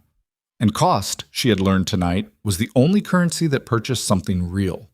The palace doors ahead of her, the morning beyond them, and the filing, in her own name, that would begin everything. The morning came in gray and hard, not the soft gray of uncertain weather, but the specific gray of a sky that has made a decision, low cloud cover pressing down on the imperial capital like a hand flattening something that was starting to rise. Seris had been awake through all of it. She had not slept. Sleep was not a variable she had considered after leaving the banquet hall because the body, when it has been running on the particular fuel of sustained crisis, does not simply stop at the removal of the immediate danger. It keeps burning. It keeps processing. It converts the adrenaline into analysis and runs the analysis until it has extracted every usable piece of information from the night's events, and only then does it consider rest. And by then the sky is gray, and the streets are beginning to move with morning traffic, and rest is no longer the most efficient use of available time. She was sitting at the small writing desk in the Vaelor guest quarters, rooms she had occupied during the engagement period, maintained formally but not warmly, the quarters of a woman who was a political partner rather than a resident, when the knock came. Not Draxian's knock. She had categorized his knock without intending to, somewhere in the course of the night, heavy, even, unhurried. The knock at her door was quick and tight, with the specific urgency of someone carrying information that cannot wait for a considered approach. She said, "Come." The young man who entered was one she recognized from the Vaelor family staff. Not imperial, not Thorn, her family's own man, which meant her family had received communication and had sent someone to her before sending formal response to whoever else had contacted them, which was itself information about how her family was reading the situation. "My lady," he said. He was breathing slightly faster than normal. "Lord Vaelor requests your immediate presence. He has received communication from the Imperial Administrative Office regarding the tribunal filing." She looked at him. "What kind of communication?" "A block," he said, "filed this morning, before the administrative office opened its standard hours, before your filing could be submitted." She stood. The cold that moved through her was not surprise. She had understood, standing in the banquet hall making the decision to file independently, that independent filing would draw a response. She had not expected the response in the 4 hours between her departure and dawn. She had underestimated the speed at which the council could move when the motivation was sufficiently high. Or she had underestimated something else. She picked up the document sleeve and moved. Her father's receiving room in the Vaelor Palace quarters was 3 corridors away, and she covered the distance with the focused efficiency of someone whose body has synchronized itself to the pace the situation requires. The palace was waking around her. Staff in morning routines, guards at shift change, the first of the day's administrative traffic beginning to move through the main corridors. She moved through it without acknowledgement and arrived at the receiving room door and pushed through without knocking because the knock protocol was for normal mornings, and this was not one. Lord Aldrin Vaelor was 64 years old and had the specific physical quality of a man who had spent his life in political environments that required the suppression of visible reaction. He was tall, lean in the way of men whose work is mental, and whose bodies have learned to follow the mind's efficiency, with close-cropped gray hair and the kind of hands that had written more consequential correspondence than they had ever raised in physical contest. He was standing at his own writing desk with a document in his hand and an expression that was, for Aldrin Vaelor, the equivalent of visible alarm. Beside him stood General Morn. She stopped in the doorway. Her father looked at her. "He was here when the communication arrived," her father said, explaining without justifying. "He says he was expected." She looked at Morn. He met her gaze with the steady professional attention of a man who is not going to apologize for his positioning because he does not consider the positioning something that warrants apology. "The block," she said. Her father held out the document. She took it. The imperial administrative seal at the top. The formal blocking language in the second paragraph. Procedural hold pending jurisdictional review of the filing party's standing, issued under emergency administrative authority, signed by Elder Korvath's office at the 4th hour of the morning. Emergency administrative authority. used, under imperial law, in situations of immediate territorial or governance crisis requiring action outside standard administrative hours. They had classified her individual tribunal filing as an emergency. She put the document on the desk. She understood what it meant, not legally. Legally, it was a delay, a procedural obstruction, the same mechanism dressed in emergency clothing rather than standard procedure clothing. What it meant beyond the legal was this. The council had spent the 4 hours between her departure and dawn determining that an individual filing under Article 44, independent of both House Vaelor and Careth backing, was more dangerous to them than a filing backed by institutional weight. Because an individual filing had a different kind of visibility. Because an individual woman filing her own attribution claim in her own name before a tribunal against the combined weight of the Thorn Crane Council financial network was a story. It was the kind of story that moved through the imperial court faster than administrative procedure could contain it. It was the kind of story that made procedural suspension look like what it was. They were afraid of the story. And fear in powerful institutions produces speed. She said to Morn, "This was expected." "It was a significant probability," he said. "The timing, before standard administrative hours, indicates a decision made quickly and with high motivation. That level of motivation tells us the council members with Crane connections understand that a tribunal review would expose more than the payment record." She looked at him. "More than the payment record," she said. "The Crane contract network in the Eastern Supply Corridor extends beyond the 3 council members with direct financial connections," Morn said. His voice was flat and operational and entirely without the quality of someone delivering surprising information. "It extends to military procurement contracts in the Northern Territories, contracts that were structured during the period of the low-level territorial disputes. Contracts that I approved." The receiving room went very quiet. Her father's expression did not change. It had already been at its version of visible alarm and it stayed there, which told her he had already heard this part. She looked at Morn directly. "You approved procurement contracts that ran through Crane supply networks," she said. 3 years ago, he said, "before I understood the full structure of what those networks connected to. Before the Eastern Pass documentation existed to demonstrate that the routing inefficiencies in those contracts were not geographic necessity, but financial architecture." He held her gaze without flinching. "When I understood what the documentation demonstrated, I became a liability to the same network, which is why my cooperation with Lord Vail's operation was not purely institutional. Not purely institutional." She parsed this with the speed of someone who has been running rapid assessments for 9 hours without pause. Morn had approved the contracts. The contracts were built on the same network the Eastern Pass restructuring would eliminate. If the tribunal review proceeded and the full scope of the Crane network was exposed, Morn's procurement approvals were in the documentation.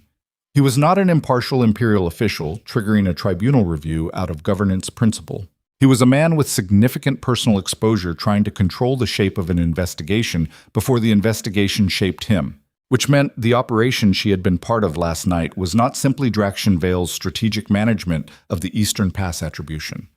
It was the intersection of at least 3 separate parties with 3 separate exposures converging on the same instrument, her documentation, her standing, her voice, because it was the only instrument that could accomplish what each of them needed without requiring any of them to be fully visible. She said, "Where is Lord Vail?" Her father said, "He has not been seen since the banquet hall." She looked at Morn.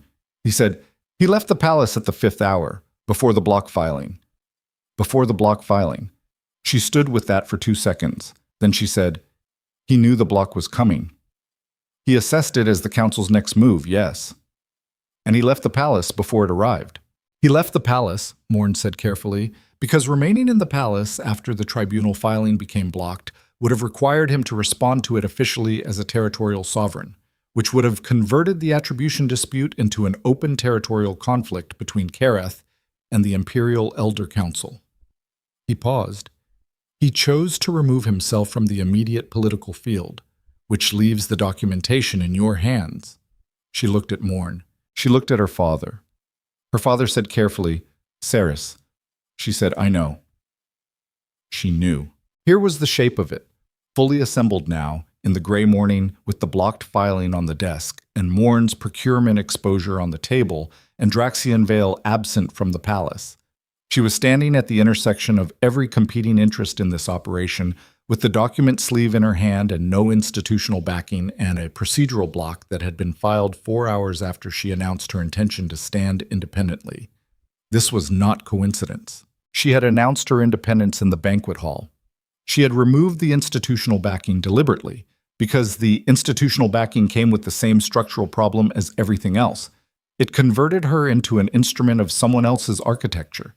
And the people who needed to neutralize her filing had heard the announcement and understood that an independent filing was harder to block than an institutional one, because institutional filings could be politically negotiated and individual filings had to be legally obstructed, which required emergency authority, which was visible. They had used the visibility window between her announcement and the standard opening of administrative hours to close the procedural door. 4 hours. They had moved in 4 hours.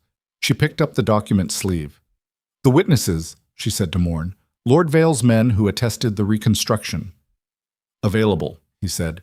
"Their attestation is documented." "Yes. The block is procedural, not evidentiary," she said. "It challenges my standing as a filing party, not the validity of the documentation, which means the documentation is not blocked, only my capacity to file it independently." Morn looked at her with the particular expression of a man recalibrating his model. "Correct," he said. "If House Vaelor files," she said, "the council can negotiate politically. If Kareth co-signs, it becomes a territorial conflict. If I file independently, it's blocked under standing challenge." Amasim, she thought. There is a fourth filing mechanism. An independent filing is not the only individual pathway. Under Article 44, the witness attestation itself can be submitted to the tribunal as a preliminary evidence record without a formal filing party designation, if the submission is made by the witnesses directly rather than the interested party. Morn was very still. Her father said, "That provision was added in the 44 revision." "I drafted it," she said. She was already moving. Not out of the room. To the desk. She needed paper. She needed to write the formal attestation submission request before the administrative office finished processing the emergency block and turned to the next set of procedural tools, because procedural tools required processing time. And processing time was the only resource she had that the council could not simply purchase. She wrote. Her hand was steady. She was past the point where hands shook, past the fatigue stage where the body protests, into the stage beyond it where the body has simply accepted the situation and allocated itself accordingly. "You will need to move it physically," her father said. He was watching her write with the expression of a man who taught his daughter to be precise about language and is now watching that precision deployed in conditions he did not anticipate when he taught it. "The administrative office on the Thorn side of the Palace District. If the council's emergency block is physically in the system before your attestation request arrives, even the 44 pathway closes." "I know," she said. "They will have people at the administrative office." "I know." "Seris." His voice was different, older. "What happened tonight? What you walked into in that hall? A man like Vael does not build operations without accounting for the instruments breaking. He will have a contingency." She stopped writing. She looked at her father. "I know that too," she said. She finished the attestation request. She folded it. She looked at Morn. "The administrative office opens full operations in 20 minutes, she said. "The emergency block will be formally entered into the system at that point. The attestation request needs to arrive before full entry, not before opening, before full entry. There is a processing window of approximately 8 to 12 minutes. "That is a narrow window," Morn said. "Everything tonight has been a narrow window," she said. She picked up the document sleeve and the attestation request, and she looked at both men and she said, "I'm going to the administrative office, alone. My decision, my standing, my filing pathway. Neither of you is going to accompany me in any official capacity because the moment either of you is visible in association with this submission, it becomes institutional again, and the council has the political leverage to challenge it on those grounds." She looked at Morn specifically. "Your procurement exposure stays separate from this documentation. That is a condition of my using the attestation pathway. The tribunal reviews the attribution claim first. What it finds in the broader network after is the tribunal's business." Morn looked at her for a long moment. He said, "Agreed." She walked out. The Imperial Administrative District was a 12-minute walk from the Vaelor Palace quarters at a normal pace. She covered it in 9, not running. A woman running through the palace drew attention, and attention drew questions, and questions drew delay. But moving with the particular efficiency of someone who has learned the difference between speed and haste. Speed was useful.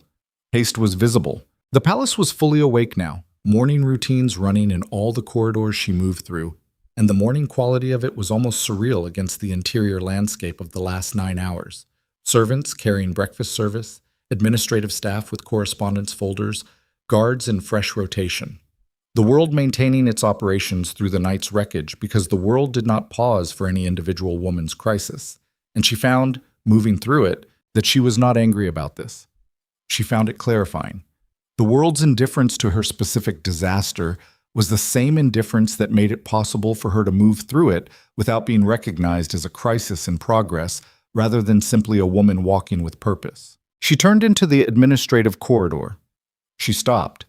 At the administrative office entrance, 40 feet ahead, stood 2 men she recognized as Thornhouse staff in non-ceremonial attire, positioned with the particular casual efficiency of people who are not guards and are not pretending to be guards, but are occupying space in a way that communicates that the space is occupied. They saw her. She looked at them. Here was the truth about the moments that define a person. They are never the moments that announce themselves. The announced moments, the ceremony, the dais, the public declaration, those are performances. The definition happens in the unmarked moments. In the corridor outside the administrative office, with 9 hours of no sleep and a procedural block about to be formally entered into the system, and 2 Thornhouse staff members watching her cover the distance between them. She kept walking. She understood what she was carrying and what it was worth and what it would cost to protect it. And she had run that calculation once, and she did not run it again, because running it again was the kind of habit that produced hesitation. And hesitation in narrow windows was the same as surrender. She was 15 feet from them when the administrative office door opened from inside. Not the Thorn men. The door from inside. And Seris Vaelor stepped out of the administrative office into the corridor. He was in the dark military wool from last night, still rain-damp at the shoulders, which meant he had come here from outside the palace rather than from within it, which meant he had left the palace at the 5th hour and gone somewhere and returned and come here and been inside the administrative office before she arrived. He looked at her. She looked at him. She looked at the Thorn men between them. She looked back at him. She said, "What did you do?" His voice crossed the distance between them without effort, past the 2 Thorn men who had gone very still in the way of people suddenly aware they are standing between 2 forces that are not going to be redirected by their presence. "The attestation submission," he said. "Article 44. The witnesses submitted it directly. It entered the system at the 3rd hour. The 3rd hour. Before the block was filed. Before she had written the attestation request in her father's receiving room. Before she had even arrived at the conversation with Morn. 3 hours before dawn, while she had been sitting at the writing desk in the Vaelor guest quarters running her analysis, Seris Vaelor had been at the administrative office entering the attestation submission through a pathway she had designed herself and had not told him about. She stood with that, one of the Thorn men said quietly to the other, something she could not hear. The other said something back. She was not listening. She was looking at Seris Vaelor with the specific expression of a woman who is past the point of managing her expression and is simply looking. "The attestation submission was entered before the block," she said. "Yes. Before I told you I intended to use that pathway. You wrote that provision," he said. "I read the revision documentation. I knew you would find it." He held her gaze. "I moved before you arrived at it because the window closed at the 3rd hour. I did not have time to wait for your process." "You did not have time," she said. Flat? No. She felt the collision of 2 things inside her that did not resolve neatly into a single feeling. The recognition that the outcome was correct. The attestation was in the system. The block had been filed into a record that already contained the prior attestation. The tribunal pathway was intact. And the recognition that she had, once again, been moved through a sequence she did not fully control by a man who read her accurately enough to predict her decisions and act on them before she made them. The difference this time was that he had done it openly. He had come here and waited and let her arrive and told her immediately, in the corridor, in front of the Thorn men who now had to report back to Kadric that the submission was already inside the system. He had not managed the reveal. He had not waited for a strategically optimal moment to disclose it. He had told her in the first sentence. She thought about what that meant. She thought about what he had said in the banquet hall. The next operation will be designed with your full knowledge, or there will not be a next operation. She had set the condition. He had run the operation before the condition was set, and he had disclosed it the moment she was in front of him. She said, "Was there anything in the last 9 hours that you did not plan in advance?" He was quiet for a moment. Then he said, "The way you walked back into that palace." She looked at him. "I planned the operation," he said. "I did not plan for you to walk in the way you walked in, the way you stood at that table, the way you spoke to Corvath." Something moved in his expression. "That was not in the plan because it was not plannable. That was yours." The corridor held the weight of it. The Thorn men were looking at each other with the expression of people who have found themselves at the edge of something that is significantly larger than the assignment they were given. She looked at the administrative office door. She looked at the document sleeve in her hand. She looked at Draxian Vael standing in the gray morning light of the corridor with rain-damp wool and 9 hours of a campaign on his face that had produced an outcome she could not deny and a method she could not fully accept and a man she could not entirely classify. She said, "The tribunal review will proceed," he said. "The attestation is in. The block lands on top of it. The tribunal convenes under Article 44's emergency provision, which your revision created specifically to prevent procedural obstruction from delaying witnessed evidence." He paused. 30 days. "My attribution." "Confirmed." "Under my name." "Under your name," he said. "No co-signature, no institutional designation. Lady Seris Vaelor, primary author of the Eastern Pass methodology. On the record." She stood in the corridor and felt the particular quality of something long held finally settling. Not relief. Something more structural than relief. The specific sensation of a foundation being placed under work that had been suspended for 3 years without one. One of the Thorn men made a decision. He reached toward her. Not violently. With the specific motion of a man who has been given an instruction to retrieve something and is executing it. His hand moved toward the document sleeve. She did not move back. Draxian moved. 1 step. That was all. 1 step that placed him between the Thorn man's extended hand and her position. And he did it with the absolute economy of a man who has spent so much of his life in dangerous proximity to other people that physical intervention has lost all the quality of drama and retained only the quality of fact. He did not touch the Thorn man. He simply occupied the space. He looked at the Thorn man with the specific expression of a sovereign who is not angry and is not threatening and is simply, completely, and without any possibility of misinterpretation, not going to move. The Thorn man looked at him. The corridor held. And then in the specific silence of a moment balanced at its absolute edge, the Thorn man at the limit of his instruction, Draxian Vael occupying space with the calm certainty of someone who has survived enough confrontations to know which ones resolve and which ones don't. Seris Vaelor standing behind him with 9 hours of survival in her hands, and her name on a document inside the administrative system. The door at the far end of the corridor opened, and Kadric Thorn walked through it. He was not in court attire. He was not in the riding coat from the archive corridor. He was in the kind of plain working clothes that men of his station wore when they had moved past the stage of political performance into something rawer. And his face had the quality that had been absent from it every time she had seen it tonight. Completely unmanaged. The calculation stripped. The arrangement gone. He looked at her past Draxian's shoulder. His voice, when it came, was the quietest thing she had heard from him in 3 years. Seris. Just her name. The way he had said it in the archive room, but different now. Not the mechanical cycling through instruments. Not the attempt to locate the angle of approach. Just her name, carrying the full weight of everything the name meant to a man who had spent 8 months building a machine to use her, and was now standing in a corridor watching the machine finish running in the opposite direction from the one he had intended. She looked at him over Draxian's shoulder. She said nothing. "The tribunal," he said.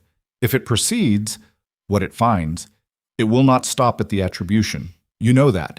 The network runs deeper than 3 council members. The procurement contracts, the northern supply structure. His eyes moved briefly to Drashian and came back. This does not end with your name on a document. This tears the Eastern administrative infrastructure apart. People who have done nothing wrong get caught in the collapse. Communities that depend on that infrastructure don't, she said. He stopped. You used that argument in the archive room, she said. It was not persuasive then. It is not persuasive now. The difference between structural reform and structural collapse is the same difference between accountability and impunity. One of them protects communities, and one of them guarantees the harm continues indefinitely. She held his gaze. You know the difference. You just built your plan on the assumption that I would choose the wrong one. Cadric Thorne stood in the corridor. He was 36 years old and had been trained from childhood in the specific architecture of imperial authority, and he had built an 8-month plan with the precision and resource allocation of a man who was certain he understood the variables. He had been certain about her. He had read her as someone who would work inside structures because she had always worked inside structures, who would absorb the public humiliation because she had always absorbed the professional diminishment, who would ultimately defer to the weight of institutional consequence because she had always ultimately deferred. He had been right about everything she had been. He had not accounted for what a single night could produce. She watched him understand it, not quickly, slowly, in the way of genuine comprehension rather than performed acceptance. She watched the understanding move through him like cold water through a closed space, filling every corner, and she felt nothing toward it that resembled satisfaction, because satisfaction was the feeling of a person who still needed something from this man, and she did not need anything from him anymore. Not his acknowledgement, not his regret, not his version of the last 3 years or this night. She had her name on a document in a system he could not reach before morning. That was enough. Draxian had not moved from his position between her and the Thorn Man. He was still looking at Cadric with the specific expression of a man who is done speaking and is simply present, the way a wall is present, not aggressive, not negotiating, just structural. Cadric looked at him. Something passed between them that was beyond language. The specific communication of two men who have spent enough time at the edge of consequence to recognize it in each other without discussion. The communication of two people who understand that the moment they are standing in has a weight that will be felt after it is over, and that the weight does not need to be named to be real. Cadric looked back at her. He said very quietly, "Was any of it real?"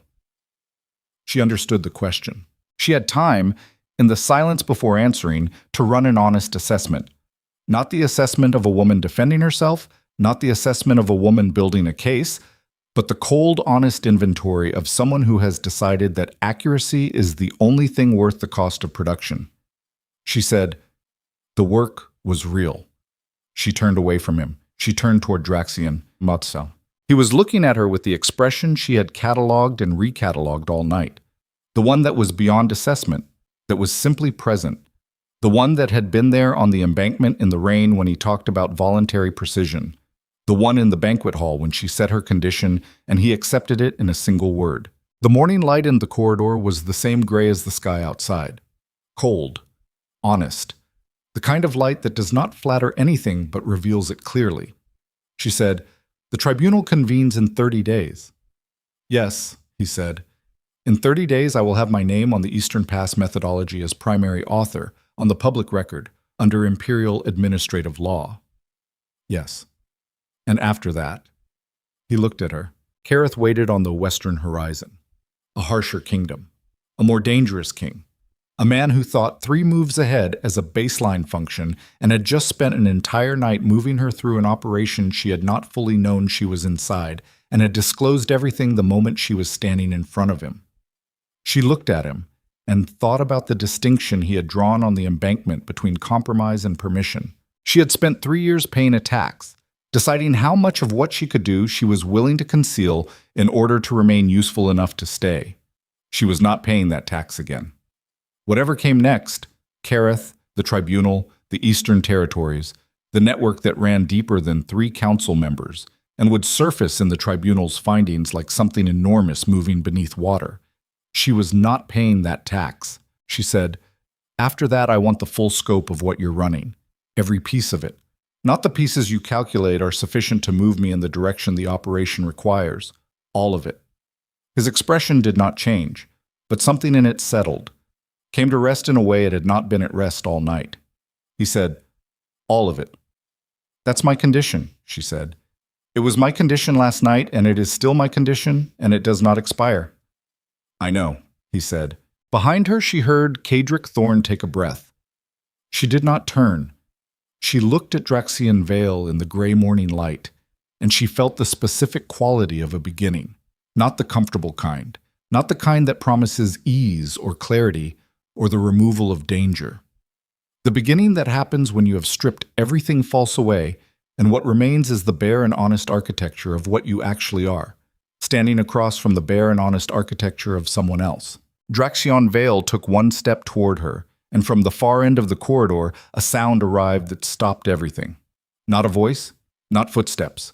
The particular low resonance of the imperial communication system, the signal drums mounted in the palace towers, used for significant governance events, audible through stone walls and closed windows, unmistakable to anyone who had spent time in the imperial capital. 3 beats, a pause. 3 beats. Emergency summons. Imperial Council convening. She looked at Draxian. His face had changed. Not dramatically. The same controlled quality, the same military stillness, but something in the eyes. Something that was the specific expression of a man receiving information that rewrites the shape of what he thought was coming. She said, "What is that signal for?"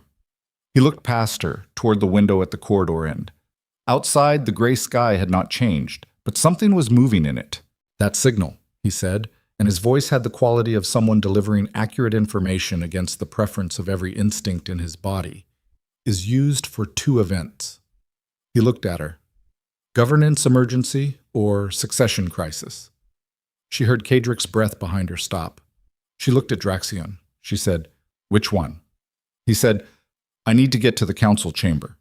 He was already moving. The drums did not stop. 3 beats. Pause. 3 beats. The pattern repeated twice more as Draxian moved down the corridor with the particular speed of a man who has stopped managing his urgency and is simply responding to it. Seris followed. Not because she was following him, she had made a clear enough accounting of that distinction in the last 9 hours, but because the council chamber was in the same direction and she had as much right to what was happening there as anyone in this palace. Behind her she heard Cedric's steps. She did not look back. The council chamber was in the inner palace, past the administrative corridor and through the formal governance wing that connected the ceremonial rooms to the operational ones. It was a route she knew. She had walked it dozens of times carrying correspondence, managing documentation, moving through the structural interior of imperial power as one of the people who kept it running without being counted among the people who held it. She walked it now differently. The change was not in the route. The route was the same marble, the same bracket torches, the same smell of cedar and old stone, and the particular institutional weight of a building that had been administering power for longer than any of the people currently inside it had been alive. The change was in her relationship to the space. She was not moving through it as a resource in transit. She was moving through it as a party, and the difference between those 2 things was the difference between being carried by a current and swimming in one. Same water, entirely different experience of it. The governance wing doors were open. They should not have been open at this hour under normal circumstances. Open doors in the governance wing at dawn indicated that someone had moved through them quickly and without the standard protocol of closing behind, which indicated that the emergency summons had been responded to by people already in motion. She came through the doors and heard voices. Not the controlled institutional voices of the banquet hall or the careful, measured exchange of the Elder Council, managing a situation. Voices at speed, the specific quality of people receiving information that is altering the shape of their decisions in real time. She entered the Outer Council antechamber. 6 people. 3 she recognized as Imperial administrative staff. 2 were council elders, not Korvath, 2 of the others. The ones who had been silent through the payment record exchange. The 6th was a courier in travel-worn clothing still damp from outdoor transit, which meant he had come from outside the palace, from outside the capital, recently. The courier was speaking to the elders. She caught the words as she crossed the antechamber. Northern Pass. Thornhouse. territorial breach. She stopped walking. Draxion was already in the antechamber doorway. He had heard it too. She watched his face process it. The specific rapid recalibration of a man receiving field intelligence that changes the strategic landscape. She said quietly to the courier, "Which northern pass?" The courier looked at her. He was young, road exhausted, with the particular blankness of someone who has been moving fast for long enough that he is running on the stripped-down fuel of mission completion. "The Keshet lowland entry," he said. "The northern waypoint. Thornhouse military movement. Began at second hour this morning." Second hour this morning, 1 hour after the emergency block was filed on her tribunal submission. She looked at Draxion. He looked at her. There it was. The full shape of the thing, finally assembled with all its pieces present. Not an operation with 3 moving parts, an operation with 4. The engagement dissolution had been the visible instrument designed to draw attention. The archive access had been the extraction mechanism. The council block had been the procedural trap. And the military movement in the northern pass was the 4th piece, the contingency for the case where the procedural trap was not sufficient. If the tribunal pathway survived the block, if the documentation could not be buried in process, then the Keshet lowland waypoint movement created a territorial crisis that superseded attribution disputes under imperial governance law. A territorial crisis of sufficient magnitude could suspend all pending tribunal reviews, including hers. She said, "How many?" The courier said estimated 200, light cavalry, no siege equipment. Light cavalry.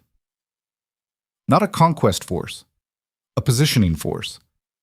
Enough bodies in a disputed corridor to constitute a territorial assertion without constituting an act of war significant enough to trigger the full imperial military response. The kind of move that created legal ambiguity while creating physical facts. The Thornhouse military presence in the Keshet lowland was designed to be there when the tribunal review convened, designed to be a variable the tribunal had to account for, designed to complicate the clean attribution proceeding into a territorial negotiation with the documentation as a bargaining piece. Kadric had entered the antechamber behind her. She heard him stop. She turned.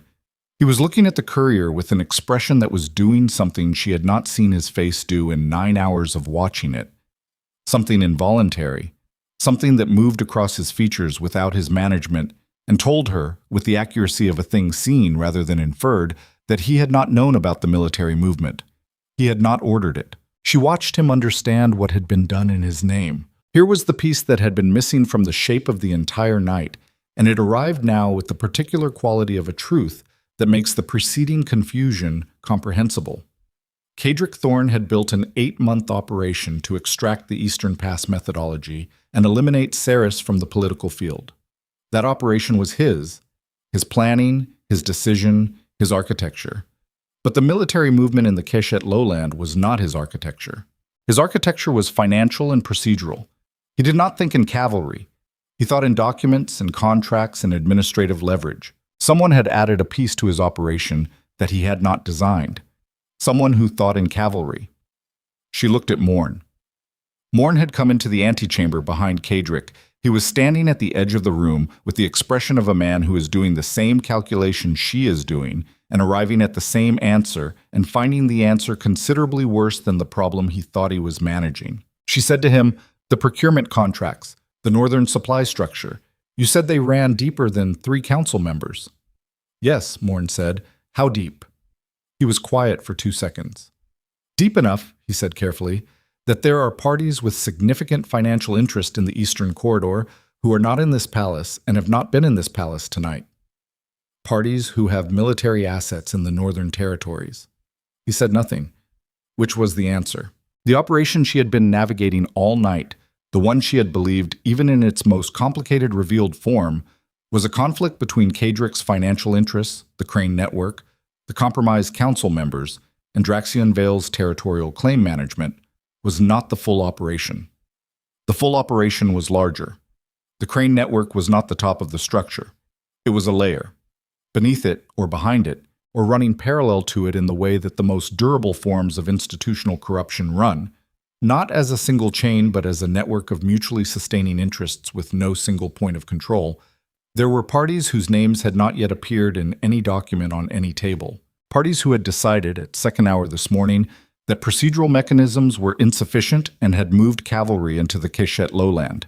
She felt the cold of it move through her, not fear, the specific sensation of a problem becoming accurately sized after being underestimated.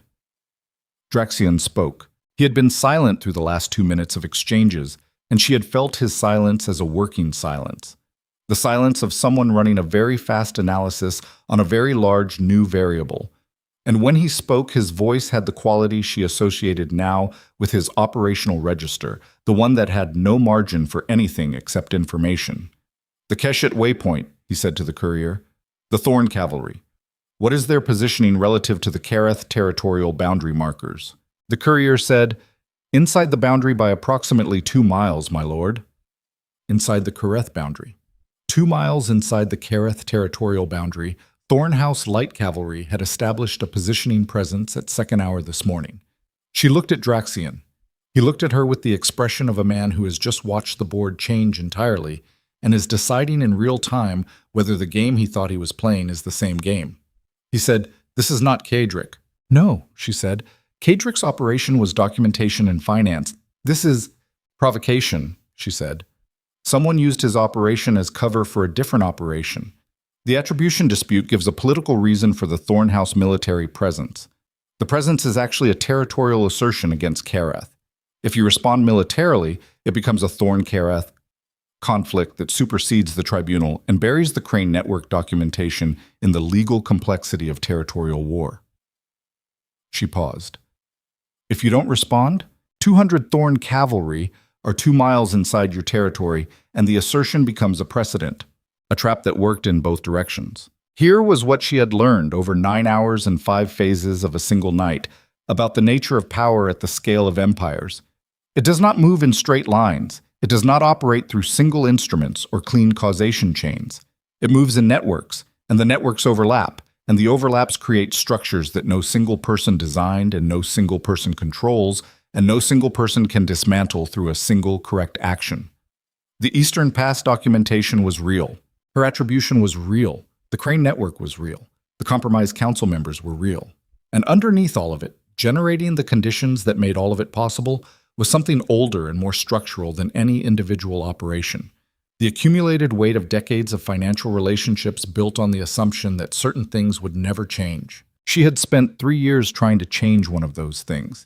She had done it with maps and calculations and 15-year weather models, and the particular stubborn precision of someone who believes that accurate work is its own protection. She understood now that accurate work is necessary but not sufficient, that the structural problem does not yield to individual excellence, that a single woman with documented methodology and legal standing and a provision she wrote herself can navigate to the edge of an outcome and find, at the edge, that the thing she was fighting was larger than the documentation she was carrying. She looked at Kadric. He was standing in the antechamber with the expression of a man who has just discovered that the thing he built was not his, that his 8 months of planning was not, in fact, an independent operation run by a man with financial motivations and tactical intelligence, that he was, himself, an instrument in something larger, Seb. The same thing he had made of her, done to him by someone he had trusted or been managed by or simply not seen clearly enough to identify. She felt no satisfaction in this. She felt something closer to recognition. He looked at her. For the first time in 9 hours, she saw his face without its management, without the performance of authority or the machinery of calculation.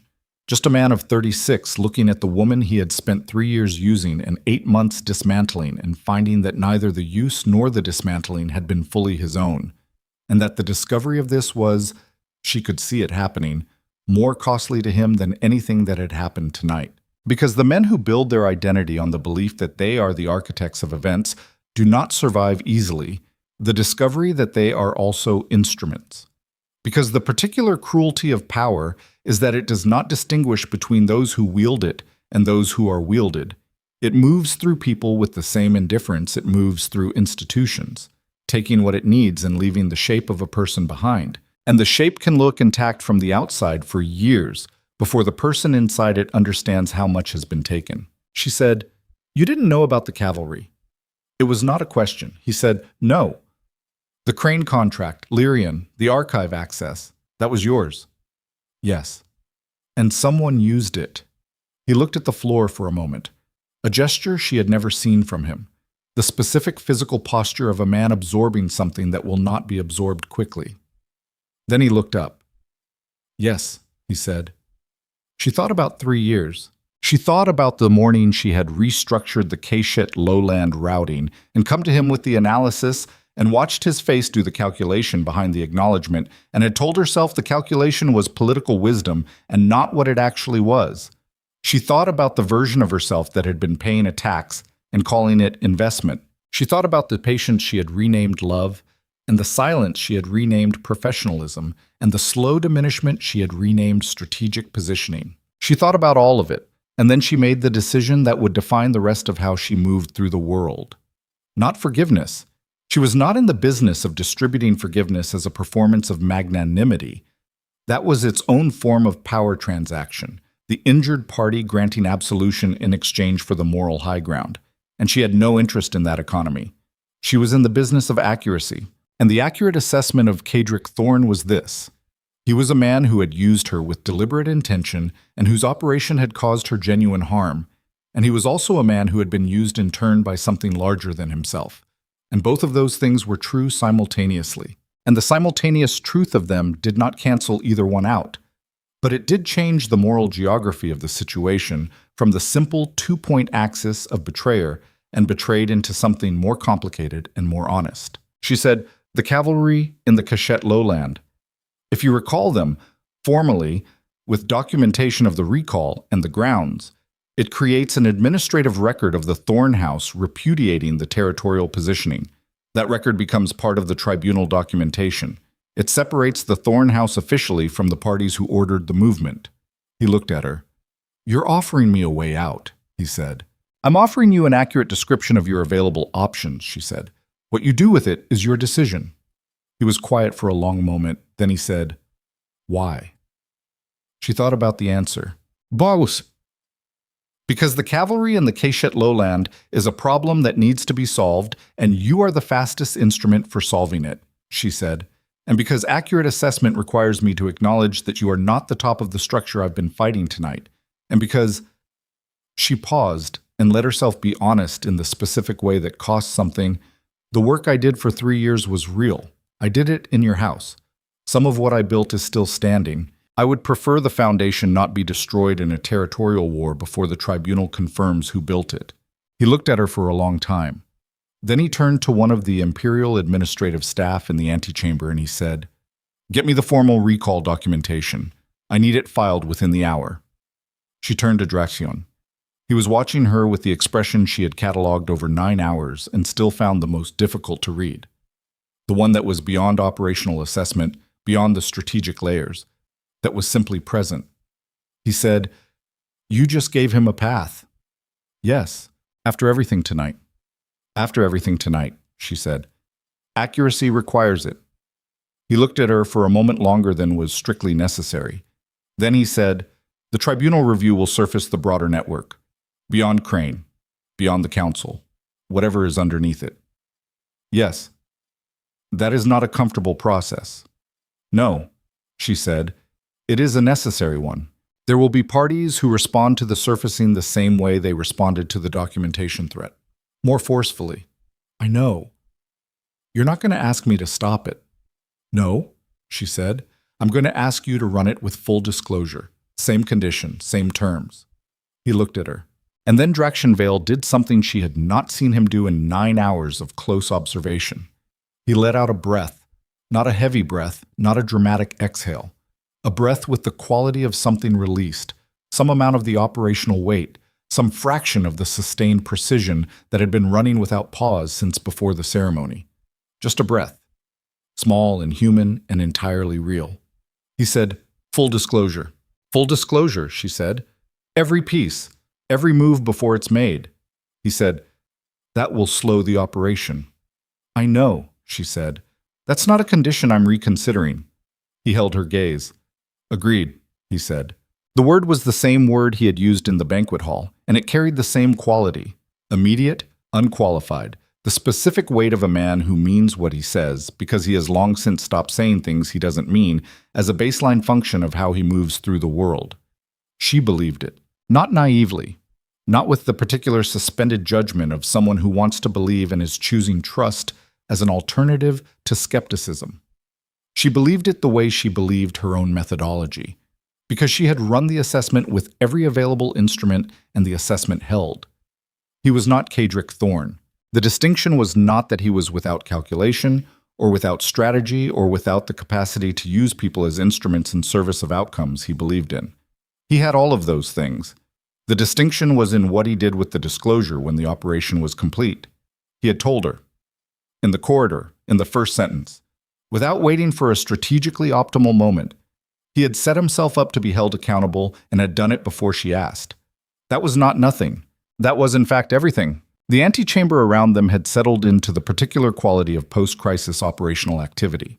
People moving with purpose, the courier being given food and rest, the administrative staff processing the recall documentation, the two elder council members conducting a quiet conversation in the corner that had the quality of people rapidly updating their political assessments. The emergency drums had stopped. The palace was absorbing the night and beginning to move toward morning with the institutional resilience of something that has been through upheaval before and will be through it again. Morn came to stand beside Draxion. He looked at Seris. He said, "The tribunal review. When it surfaces the procurement contracts." She looked at him. "You knew about the review when you came to the receiving room," she said.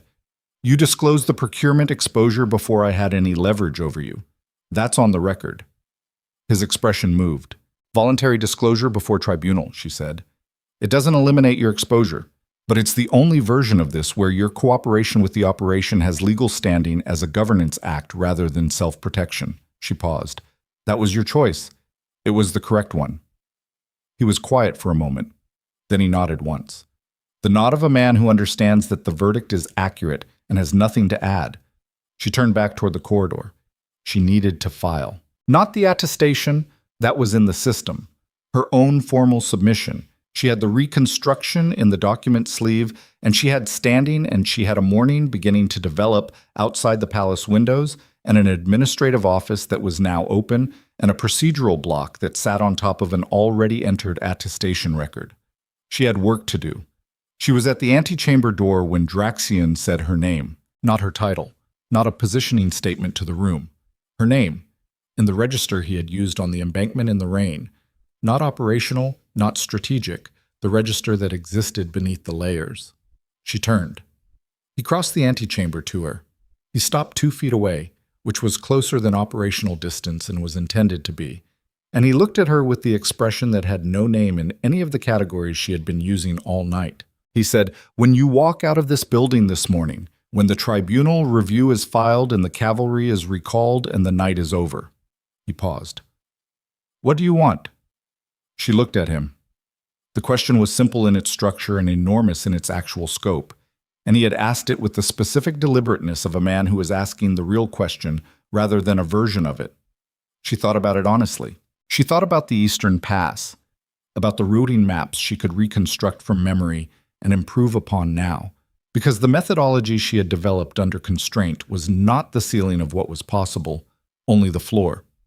She thought about the northern communities that had been waiting for an efficient supply structure for a decade and a half. She thought about the tribunal and the network that would surface, and the long administrative work of dismantling something that had been built over decades and would take years to fully account for. She thought about Kareth, a harsher kingdom, the western mountain ranges visible on clear days as a dark geometry against the horizon, a territory that had its own supply problems, its own administrative infrastructure, its own long work waiting to be done. She thought about a man who had followed her into the rain and spoken the truth without softening it, and disclosed what he had done in the first sentence when he didn't have to. She said, "I want to do the work." He looked at her. "The Eastern Pass," she said. "The tribunal. The broader restructuring. What comes after. I want to do the actual work with full information from a position that is mine rather than borrowed." She held his gaze. "And I want to do it beside someone who understands the difference between an instrument and a partner." The antechamber was very quiet. Then Draxion Vael said, "I know the difference." "I know you do," she said. "I'm telling you it matters to me that you keep knowing it." Something shifted in his expression. the last of the operational layers. What was under them was simply a man standing in a gray morning, having been awake all night running an operation that had just produced a different outcome than the one he had planned in every detail except this one. He said, "Kareth has a northern supply problem that has been mismanaged for 6 years." "I know," she said. "I've read the territorial reports. The methodology you developed for the Eastern Pass has applications." "I know that too. There is significantly more work than one person can do." "There usually is," she said. He looked at her for a long moment. Then he said, "Come to Kareth. Not a command, not a political proposition, not a strategic invitation framed in the language of mutual benefit. 2 words with the weight of everything the night had cost both of them, and the specific directness of a man who had decided that there was no longer any reason to say anything except what he meant. She looked at him. She thought about the woman who had stood on an obsidian dais in moonlit silk at the beginning of this night, with a crown sigil in her hair and a future that had been constructed entirely by other people's architecture.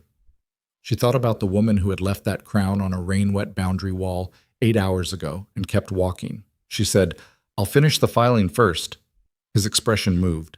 It was not a smile. It was something more durable than a smile. The particular quality of a man who has been waiting for an answer without knowing he was waiting and has just received it and is finding that the receipt of it changes the weight of everything around him in a way he did not account for. He said, "I'll wait."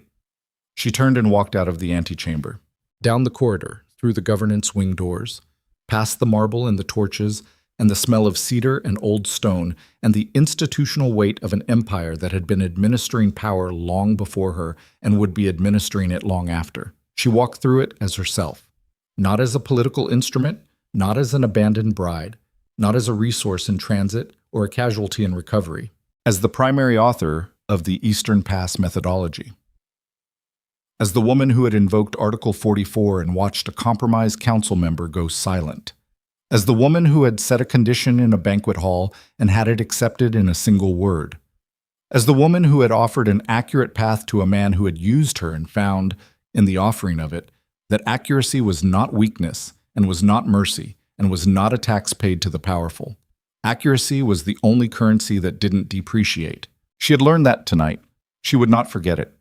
The administrative office was open. Morning light, such as it was under gray sky, fell through high windows onto the desk where the administrator on duty looked up as she entered.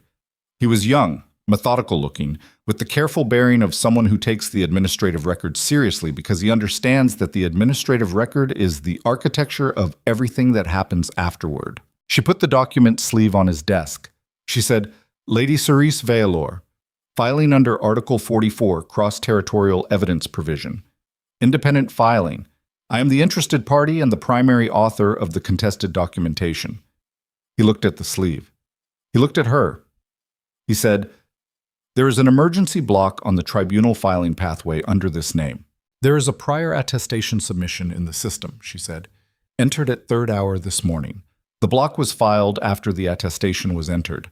Under Article 44's emergency provision, a prior attestation in the system constitutes a preserved filing pathway that a subsequent block cannot retroactively close."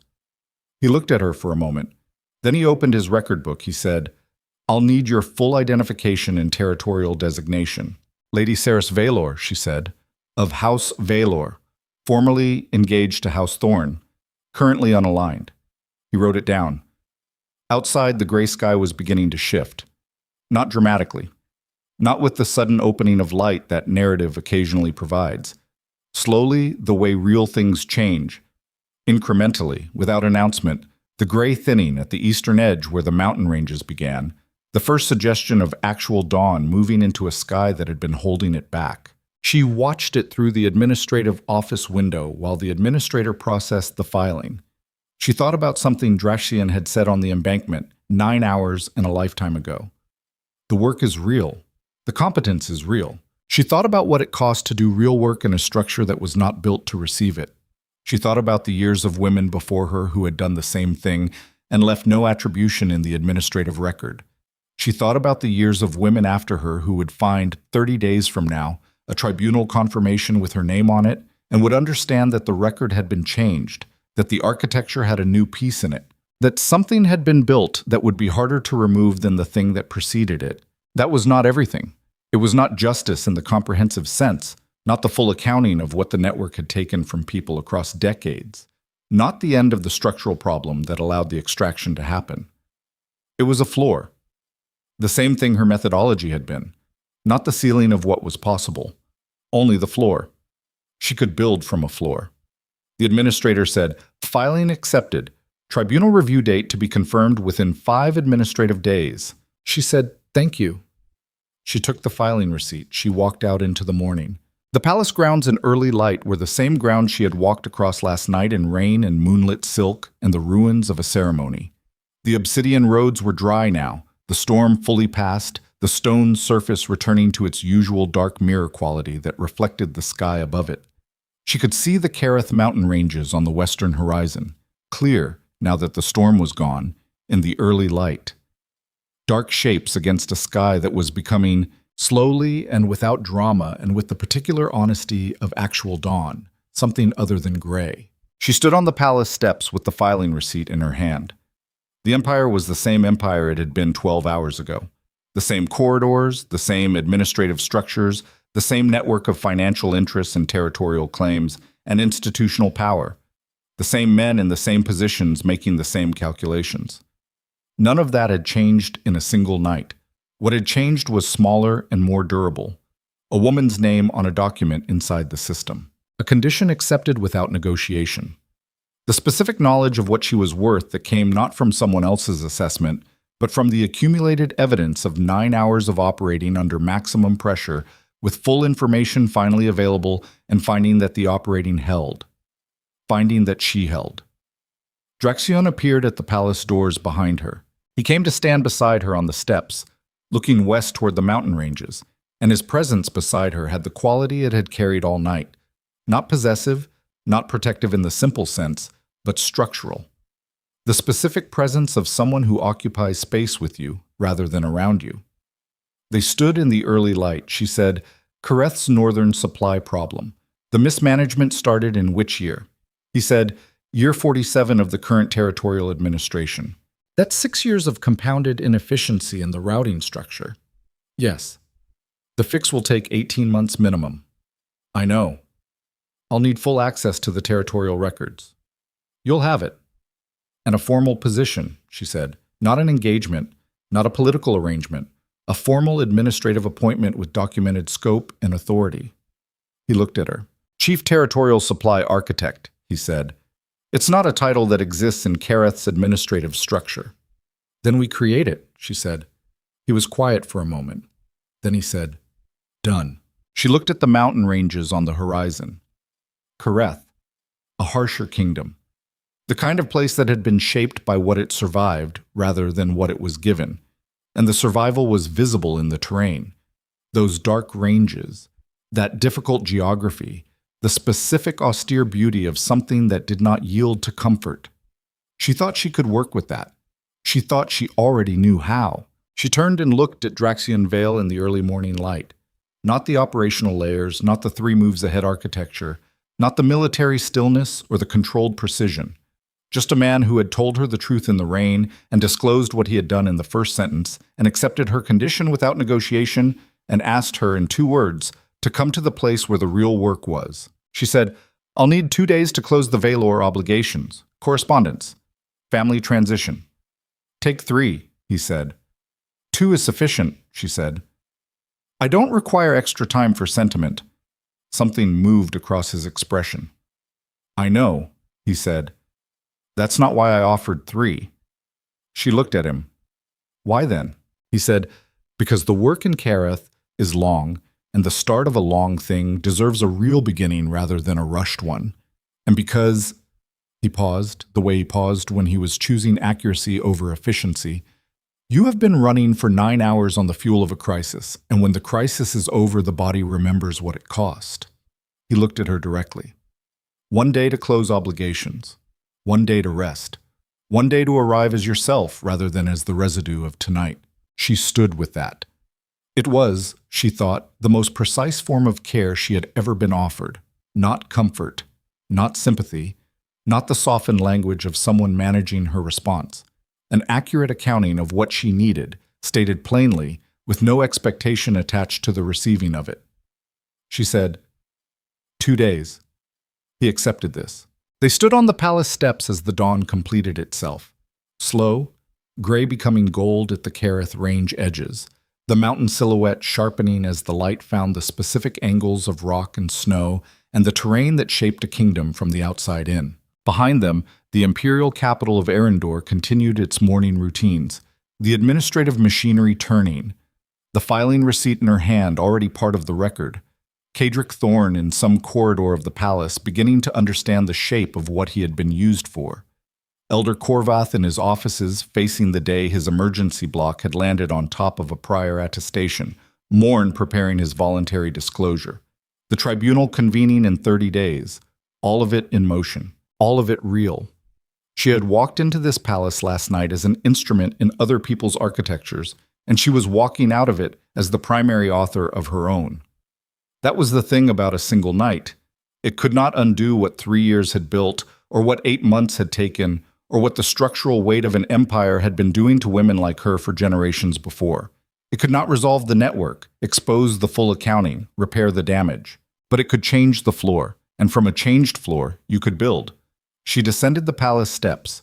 She did not look back at the banquet hall, at the obsidian dais where the ring had hit sacred stone, at the cedar braziers that had been burning when the night began. She looked west, at the mountain ranges, at the harsher kingdom where the real work was waiting, at the specific, honest, difficult horizon of what came next.